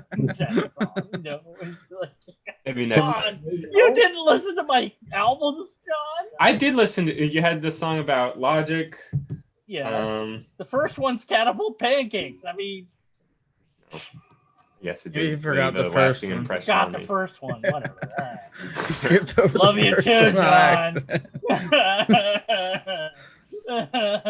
Get the knife out of my back and in my heart now.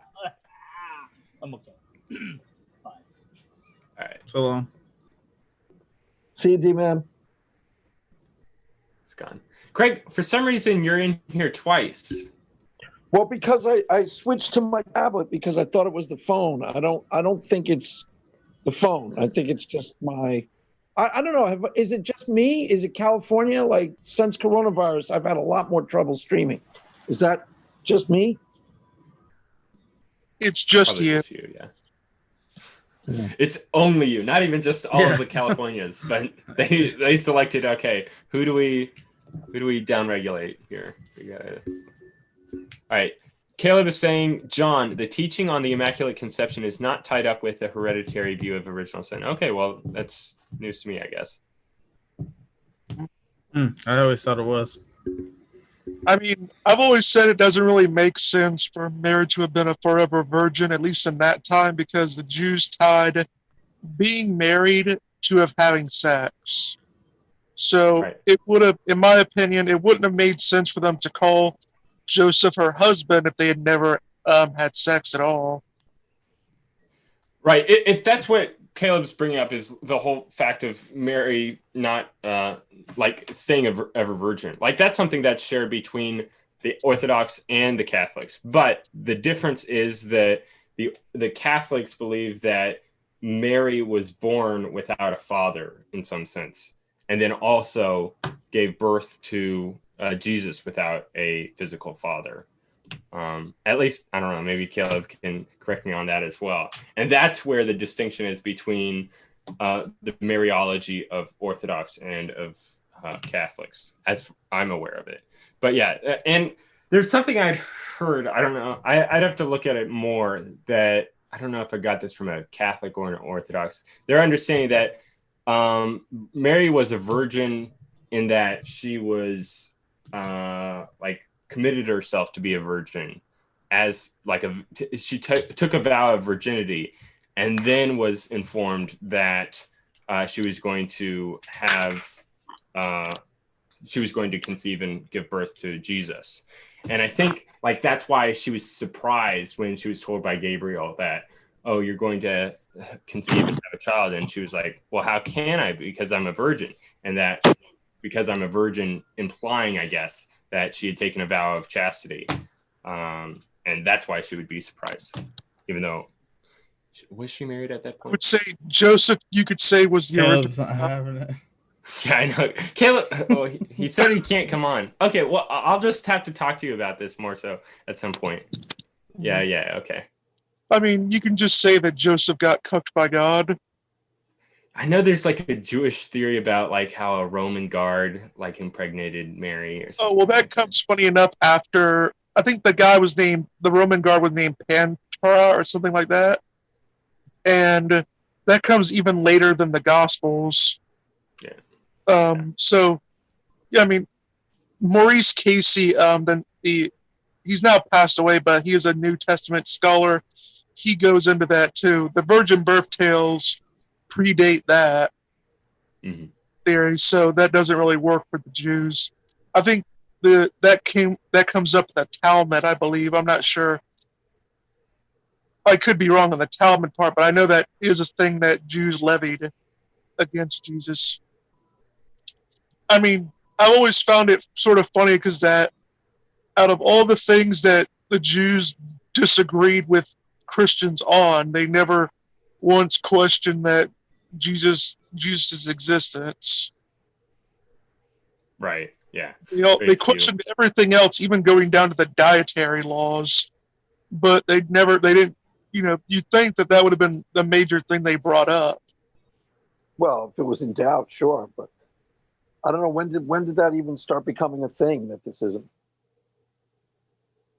I also like to tell John, so are you getting interested in Jesus flavored crackers? Eucharist. Yeah.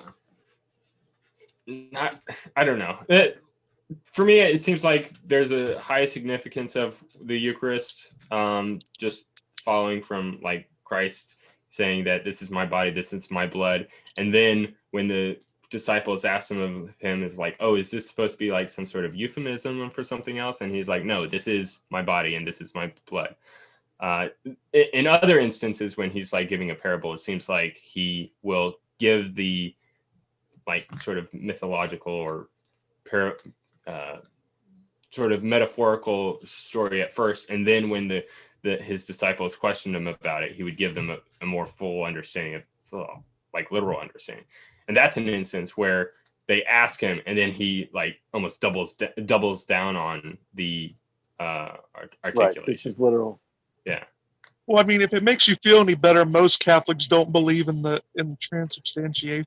Yeah, most Catholics are just, I don't know why I guess cultural Catholics. I'd want to be Catholic for realsies, not for not just for keeps. Yeah, exactly. So did you decide between the two? No, that's what I was saying. Like I might just as well flip a coin, just because, like, I mean, it's better to be part of one of the churches rather than just like being sort of on the fence for a while.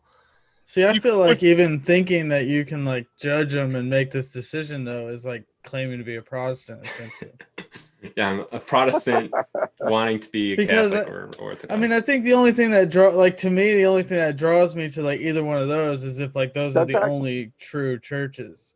And if you have any question, then that's actually atheist logic. The fact that you could even question that means you're really an atheist, John. Yeah, well, yeah, true. I mean, he is. But... I mean, you're always welcome to become a deist, John. We have great tea. Great tea. You guys have terrible tea. What are you talking about? We hang out in coffee houses drinking tea and just talking bad about revealed religions. It's lousy. Smoking a lot of cigarettes, probably. But that way you can both make fun of the atheists, roll their own cigarettes, and then also make fun of the Christians and the Jews, and you get to make fun of everyone, basically. I know. I've always said that being a deist is sort of like being a libertarian. I have both I have Christians and atheists that hate my guts, and just like in politics, I have both conservatives and liberals that hate me. There you go. Great way to radical centrist. And centrists and Christians and centrists and people in the streams that you stream in and people out. You got a lot of people. I know. I mean, my politics are so real. I get so heated with my politics that I've actually been suspended from Twitter. And you're pro-life, so that doubly puts you outside of the like field of dialogue within libertarians too, doesn't it, Brass? Wait, what? Yeah, kind of. Aren't you? What was your Body, thing? my You're choice pro-life. and all that. Oh yeah. Yeah, I'm pro-life. I'm pro-life. Yeah, but John did like this pro-life tweet thought experiment or something. It started this whole. Oh, yeah. What exactly did Twitter like melt down when you tweeted that? Eating babies or something. Yeah. I think it was something like if abortion isn't wrong, then eating babies isn't wrong. But eating babies is wrong, therefore abortion is also wrong. Well, Right, I mean, of course, disagree with you because they, of course, believe in eating babies. Yeah, I know. That's the craziest thing. Is like I put it up there, and I would get like people responding like, "Well, what's wrong with eating babies, though?" It's like completely fell into my trap. Well, it's not that bad if you have the right barbecue sauce. Yeah, exactly. But yeah, it was always funny. I joked around with some atheists that I know that are pro-life on my Facebook group, and I said, I mean, the argument for being pro-life is pretty interesting if you're an atheist, because of course you want babies to be born. There's more to eat then. Yeah, exactly. I mean, they're all atheists too, so. Yeah. Well, I mean, of More course, atheists. monks are also atheists as well. So. Yeah. Anti-construction. Yeah. Throwing rocks. Aaron Ross is just probably like one of the most unintentionally funny people that there is when it comes to his beliefs, like with atheists being rocks. I've always found that person. So there was a question in the Andrew Loke Graham Oppie debate that went unanswered. And I was wondering if I could get some answers from you guys, because this was something that I wasn't quite. That's what we do, John. We answer deep philosophical questions. And I wanted to get a better understanding of it. Okay, so if you could have any superpower, what would you choose? Because neither of the answers that they gave was actually satisfying. They were like, what they give. So Andrew Loke was saying like, I want the power to be able to know truth and then to like tell other people that truth in a way that conveyed it accurately. That's such a philosopher answer. And then Graham Opie, he just said, well, I'd want whatever power that could allow me to do the most good. So whatever power that would be. And he didn't even like really answer. Like he maybe like, well, maybe it's something like Superman or something like that. But that's kind of cheating in a sense. I would being immortal would probably be this thing that I would probably choose. Okay. Would you want like vampire immortality or like Wolverine immortality? Wolverine immortality. Yeah. That's pretty cool. I mean, with Wolverine immortality, that means I could get my hand cut off and just give it some time and I'll just grow it back. Mm-hmm. Yeah, that's a good power. That's what I would personally choose if I had to choose a power for I could have. But I actually found that the Andrew Luke versus Graham Oppie debate wasn't nearly as much of a slam dunk as I would imagine it would be. Oh, Ronald's going. Yeah, Ron, before you leave, you have to answer the question. Can't wimp out like John did for the other one. Oh, he was going to sneak off without answering the question. I would pick gravity or magnetism. Nice. Okay. Like you control can gravity or control magnetism. Yeah. That's cool. I think being able to be invisible would be pretty cool. Oh, I see. You perv. Yeah, exactly. I mean, I just feel like you'd be able to take care of like this would be easy to do a lot of things, and it would just like be spy cool. on naked women. That's it. You got it. It'd be really easy to do a lot of things, like go to women's locker rooms.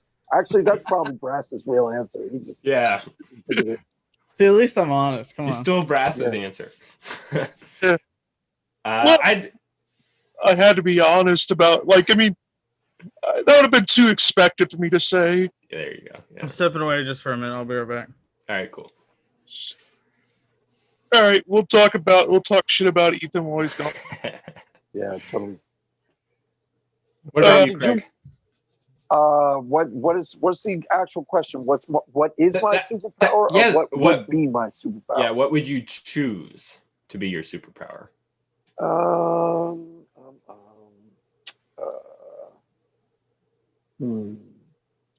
What does Batman do? He doesn't really have a superpower. He's rich. I mean, he's good at like he fights well. karate. I fight. Yeah, he's like he's a little bit better than your average. Like he inherited better quite a bit. He can say screw the rules. I have money. Yeah. I mean, he's super intelligent too, like strategically gifted. Yeah, I have that. By the way, that's the reason why Batman's my favorite. Is he doesn't actually have a superpower. Because he's almost human. Yeah, he's exceptionally human, but I mean, he's human. Right. It's within the boundaries of the best human. Yeah. Second to Christ, of course. Of course. Yes. Greg, what's your answer? Are you just going to pick Batman's superpowers, which is nothing? I'm trying to think of something that would be relevant. What's the superpower where I can solve world hunger? I want to solve world hunger. That's my superpower. No, you're going to give the same answer then. Whatever you can do to have the greatest amount of good. Yeah. Molecule. You could control molecules, like Molecule Man or something like that. Dr. Manhattan. You can vaporize people. Now we're talking. You can create universes. Yeah, then if you control molecules, you can just poof food out of thin air. Well, what would you call Dr. Manhattan's superpower though? Is it like quantum mechanics? Much. It was like omnipotence. Well, it's not quite omnipotence. I mean, it's like close. It's the not ability quite. to manipulate molecular structures of things, but like, yeah, I think of it. Yeah, I think of it like quantum mechanics. Yeah. I don't know. The quantum mechanics man. Yeah. I don't know. That's what I see it. Yeah, I mean, it'd be interesting. Yeah, plus Dr. Manhattan had sort of like a couple of powers all in one. Like he could also teleport, re-atomize, have multiple copies of himself, things like that. Well, and I think all that is covered in quantum mechanics, though, ain't it? Yeah. I mean, Jesus can walk on water, but Chuck Norris can swim on land. Is it even better though? Like, swimming is slower than walking. I guess like isn't walking dunes? just a form of swimming? Maybe like I don't know. All right, guys. Are you taking off, Ron? Yeah, I got a radio show to do here in about an hour. Okay. See you, Ron. How we going? Yeah, thanks for coming, Ron. We'll see y'all later. Yeah. John, did you see the Aaron Ra Patricia Churchland stream? Did you check that out yet? No, I didn't. Wow. Did they talk about philosophy of mind? Yeah, of course. That was his. Remember, if you've seen him in debates, he's been pimping her out as like, wait till my big philosopher gets here with her big brain. She's going to destroy you substance duelists. That's how he's been presenting it. I don't know if you caught him in his he's been in a couple of philosophy of mind debates. Yeah, I know. I saw the one he did with Eric Hernandez. That was fun.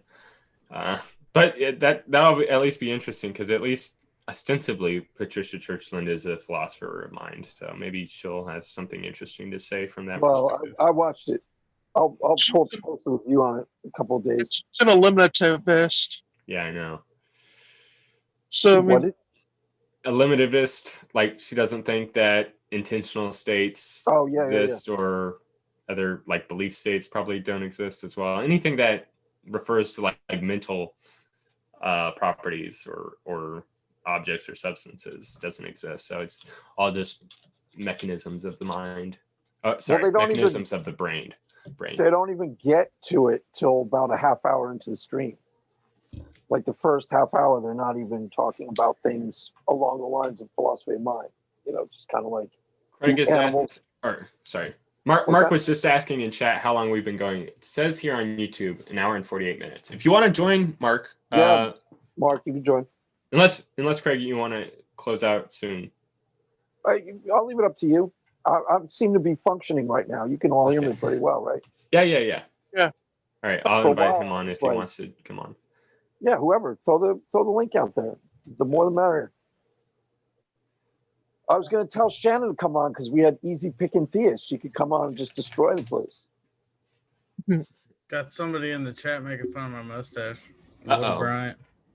Yeah, I'm getting pretty Yeah, angry. that's me. Ethan's gonna like shut off his camera and then just do the rest. Yeah, it looks good. Like that's the thing with growing a mustache. It's hard. Like I don't know. It's hard to make it so it doesn't look patchy and gross. Yeah, this is like the first time it actually looked decent, so I'm like, I'm gonna go with it for a little while. And that's the thing. You kind of have to like grow out everything else and then just shave everything else once it gets at least decent enough. All right, I'm Mark. about to have kids, so. Nice. Yeah. I have the whole dad stash. I used General Burnside beard. Inside, what's that from?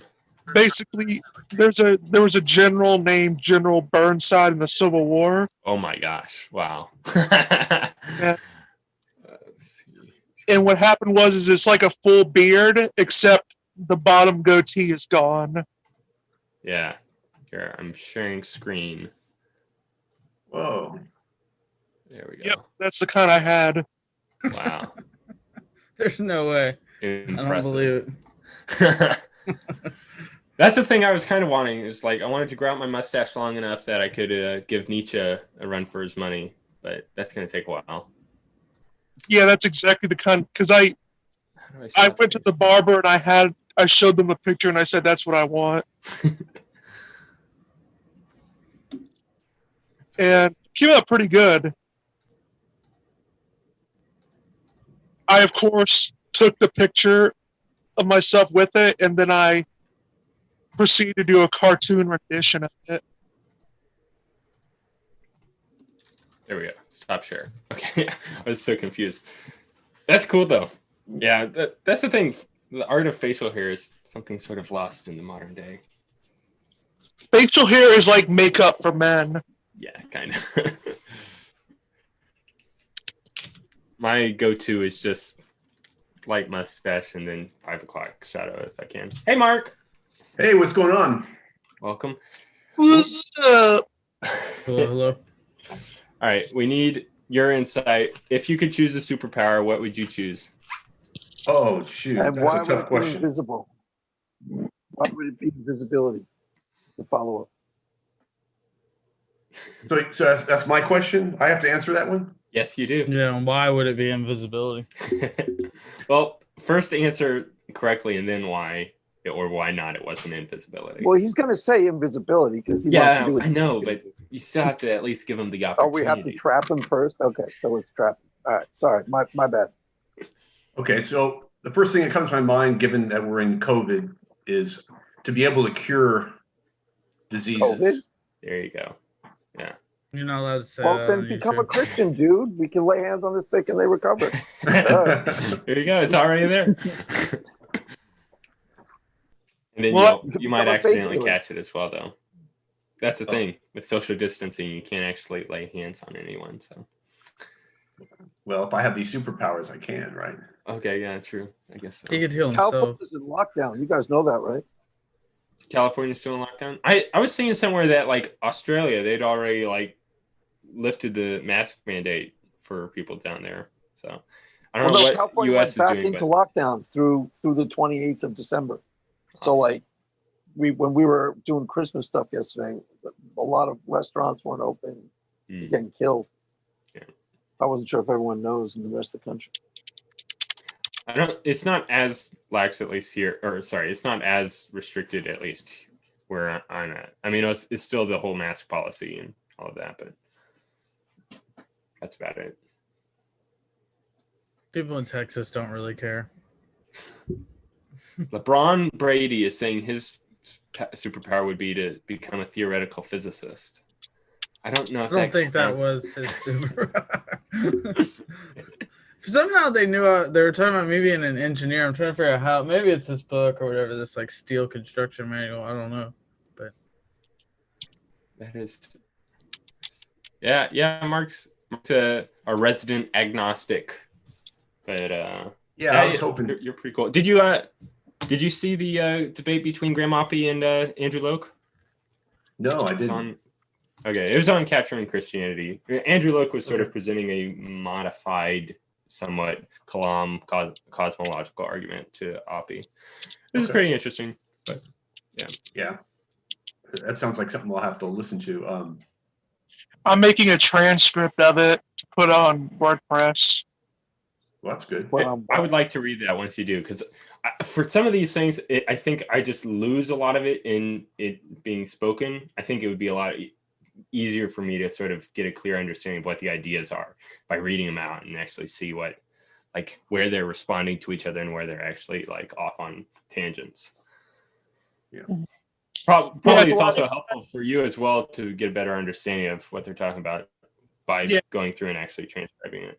Well, I like transcripts because, generally speaking, debates tend to go to the person that can sound better. Right. Yeah. And if you have a transcript, you lose that sort of persuasive tone in there.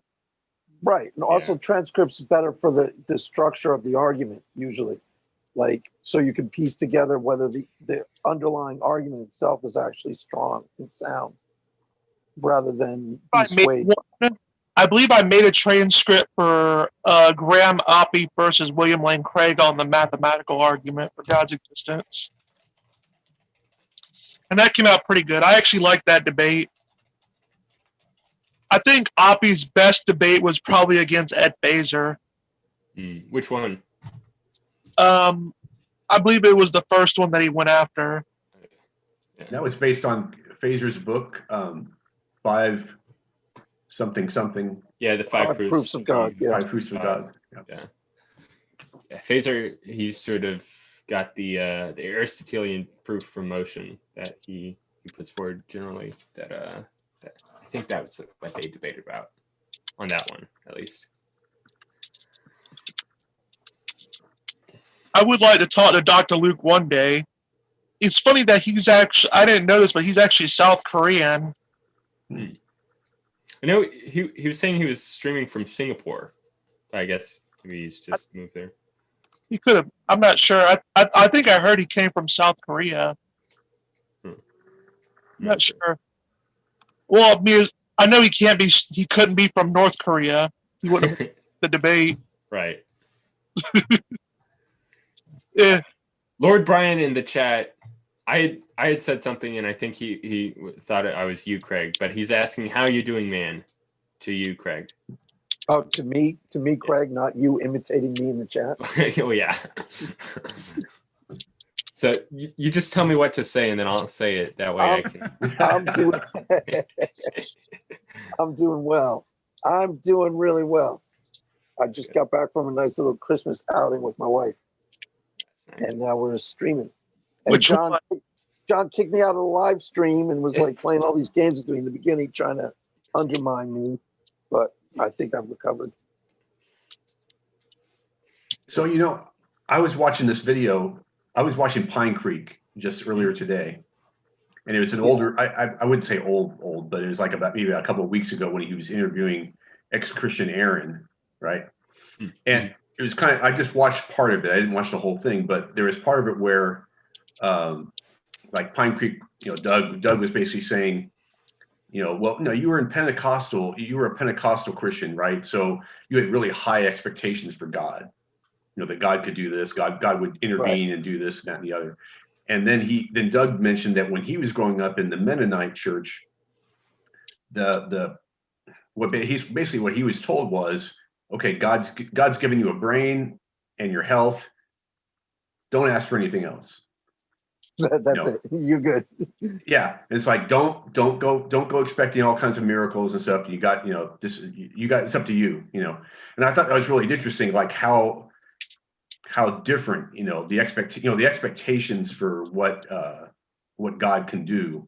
Because like I was saying yesterday in our chat on Caleb's channel about how the thing that always sticks out in my head is those snake handlers, those guys who really expect some really bizarre gifts, and if they're wrong, it's going to be proven wrong, and I kind of find that part about religion kind of interesting, like, because my Aunt Catherine, she was a Christian until right around college, And I think she told me once that she helped people who were deaf. That was her major, I guess. Oh, that was what she did for a living for a while, was help the deaf. And at one point, she prayed that one of her clients would gain hearing, and it didn't happen. And I think she said that actually kind of destabilized her faith. Well, it's interesting. My mother was very devout Catholic when she was growing up, and she said one of the things that destabilized her faith is that her mother got cancer, and she prayed and prayed and prayed and prayed that she would heal, and she died of cancer. So that was like, well, you didn't deconvert. I take it you've always been an atheist, or? I grew up in a secular household. My parents really didn't go to church. We may have gone when we were really young, but we didn't really stick with it. And so, there was this Mormon family who lived across the street from me, and I didn't know that Mormonism was kind of like the red-haired stepchild of Christianity. I mean, I was so clueless about religion that I just didn't know. And when this Mormon friend of mine, who's about my age, and he started kind of telling me stuff. Either. Yeah, they don't know either, right? But when he started telling me stuff, of course, I was trying to pretend like, yeah, I know, even though I didn't know anything. I didn't want to admit that I didn't know anything about what he was talking about. And but it was later I realized, that wait a minute, what he was telling me wasn't really Christianity per se. It was kind of a weird variant on it, but. Yeah, definitely. But no, your question is certainly interesting. That like different, depending upon the sect of Christianity that you're within, there's going to be a very different sort of understanding or expectation for how much God will be acting in the world, like whether God will be producing miracles for people or will be relying upon you yourself to sort of like be the works of his hands. Yeah, his Mennonite was pretty strict. Like it's a very strange. It's similar to how Paul G was raised. It's very strict and somewhat fundamentalist, but it's very different than how Aaron. She's kind of how from what I understand. I don't really know. She was on my channel, but I think it's somewhat similar to the Christianity that I am. So. Well, I gotta get out of here, but this was good. Are you leaving? Yeah, I gotta leave. See you later, Ethan. Yeah. Thanks, Ethan. See ya. Yeah, have a good one. See you, Ethan. Thanks for dropping by, man. Yeah. Every time. Yeah, there was this one time when I invited that Mormon friend of mine over to my house for dinner. I don't know if I want anyway. So we had dinner, right? And then I think after dinner we were gonna go play a game of Monopoly or something.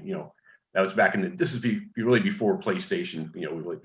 Play Monopoly. It's like this is before. Like what is Monopoly, right? But now we go on Instagram and right. But anyway, but when we were walking, after dinner was over, he just said to me, "Why didn't you guys pray before your meal? Aren't you grateful for the food you get?" Yeah, and I was just like I say, I didn't know how to respond. I was kind of like,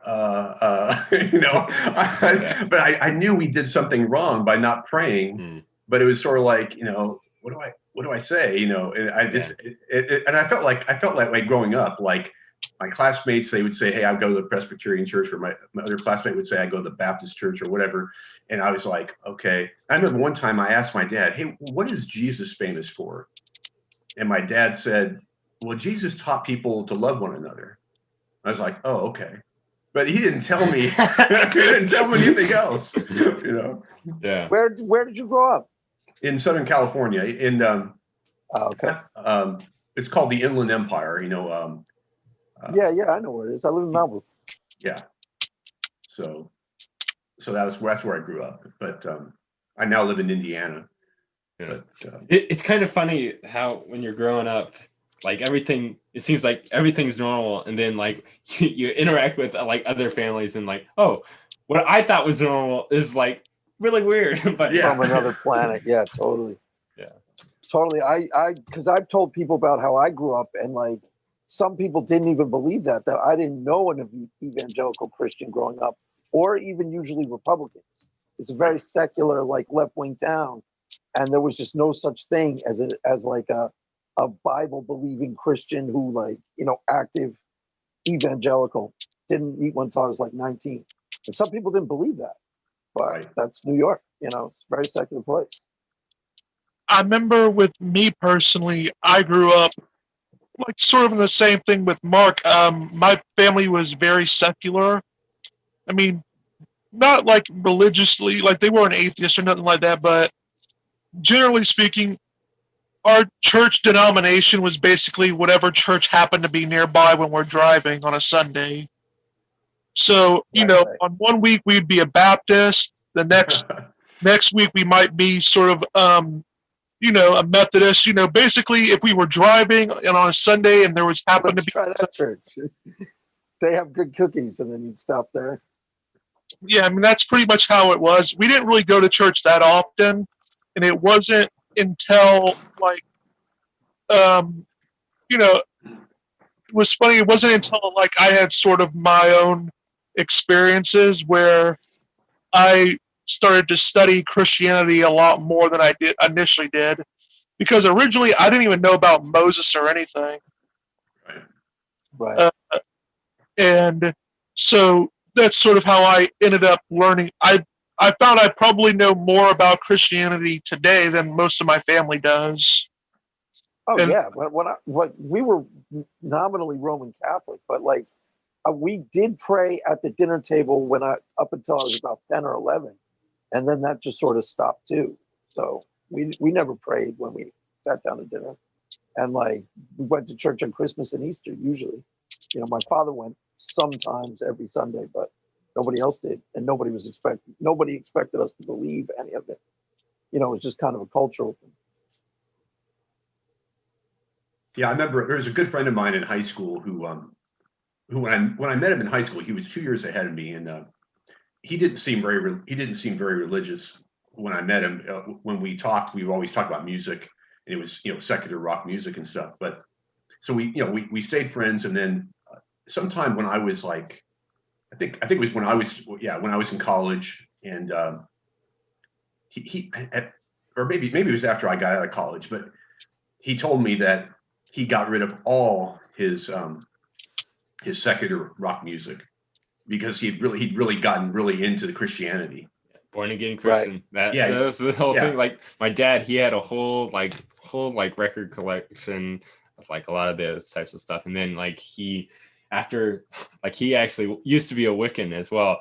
Like when him and my mom were born again, they like threw out all those old rock music and things like that, which sucked for him because like he had a really nice collection of I think it was mostly cassettes. That's how old he was, but yeah, I had gold cassettes. I kind of did it too, but accidentally, because I only took like 15 or so cassettes out with me to California, and I was like, I'm starting a new life. It was just something in my mind like I'm only going to take a handful of the albums I really love. So I took like London Calling and a couple other things. And then I became a Christian like the first year and a half. So I sort of did it, but not. But in the reverse order. Well, I mean, I didn't like throw out all my albums. They were just back in New York. I have like something like 300 albums. I just never got them sent out. Yeah, I remember that was something that was like a barrier for me when I was in my 20s, when I would occasionally go to church and try to see, hey, maybe I can get into this Christianity thing. I always kind of thought, is it okay to listen to, I don't know, the Beatles or the Who or that'll weird you out if you're not. What's that? That'll weird you out if you're not. If you're just kind of trying Christianity. Yeah. The idea that like you can't listen to whatever Zeppelin or Queen or something, will really throw you because it just seems like what, Well, yeah. So, I mean, when I went to this Baptist church when I was about, I think in my early 20s. I met this guy who became a good friend of mine, but he only listened to classical music. So the whole idea of like broaching, introducing the topic like, is it okay to listen to regular rock music?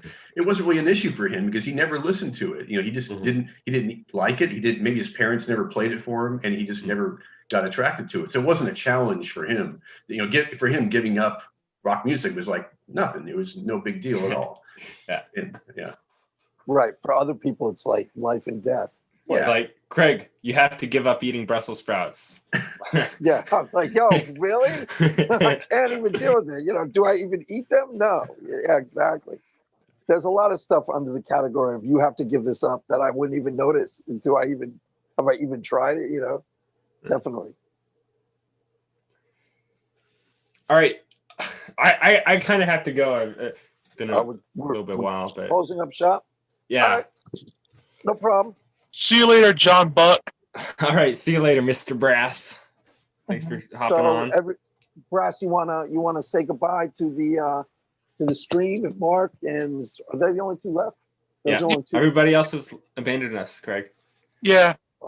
We can wrap it up here if you want, Craig.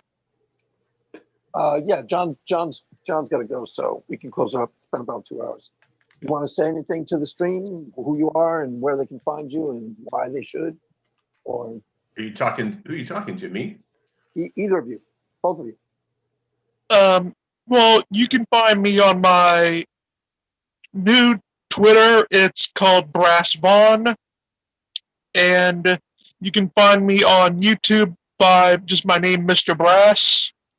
I post pretty regularly. I try to make one video one video every 3 days. And I have a podcast with one of my friends. We call it Purple Pill Philosophy Podcast. Oh, cool. Don is aware of it. He got one of our guests on the show before. Yeah, you guys do some really good guests. You guys have all the good guys for the most part. Mm-hmm. Yeah, so you guys can meet me there.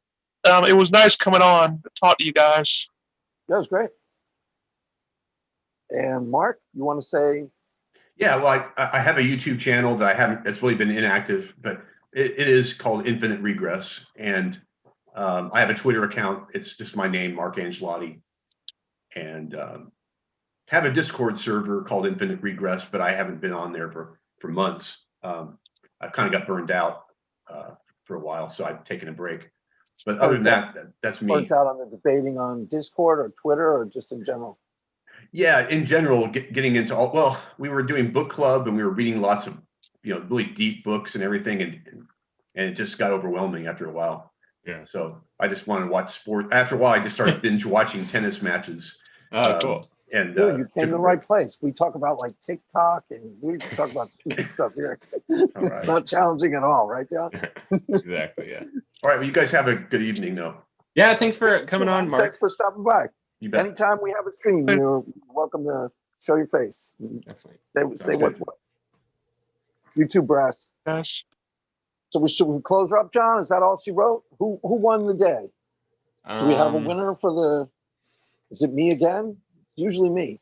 Yeah, I think this time you happened to squeak out. by. Yeah, just barely, but yeah, you won again. Deconverted man almost deconverted all of us. That was a close call, man. He was like on a roll. That was scary stuff when he gets going. That one question, yeah. All right, I'm hitting. Close her up. Yep, hitting in stream now. All she wrote. Amen. There we go.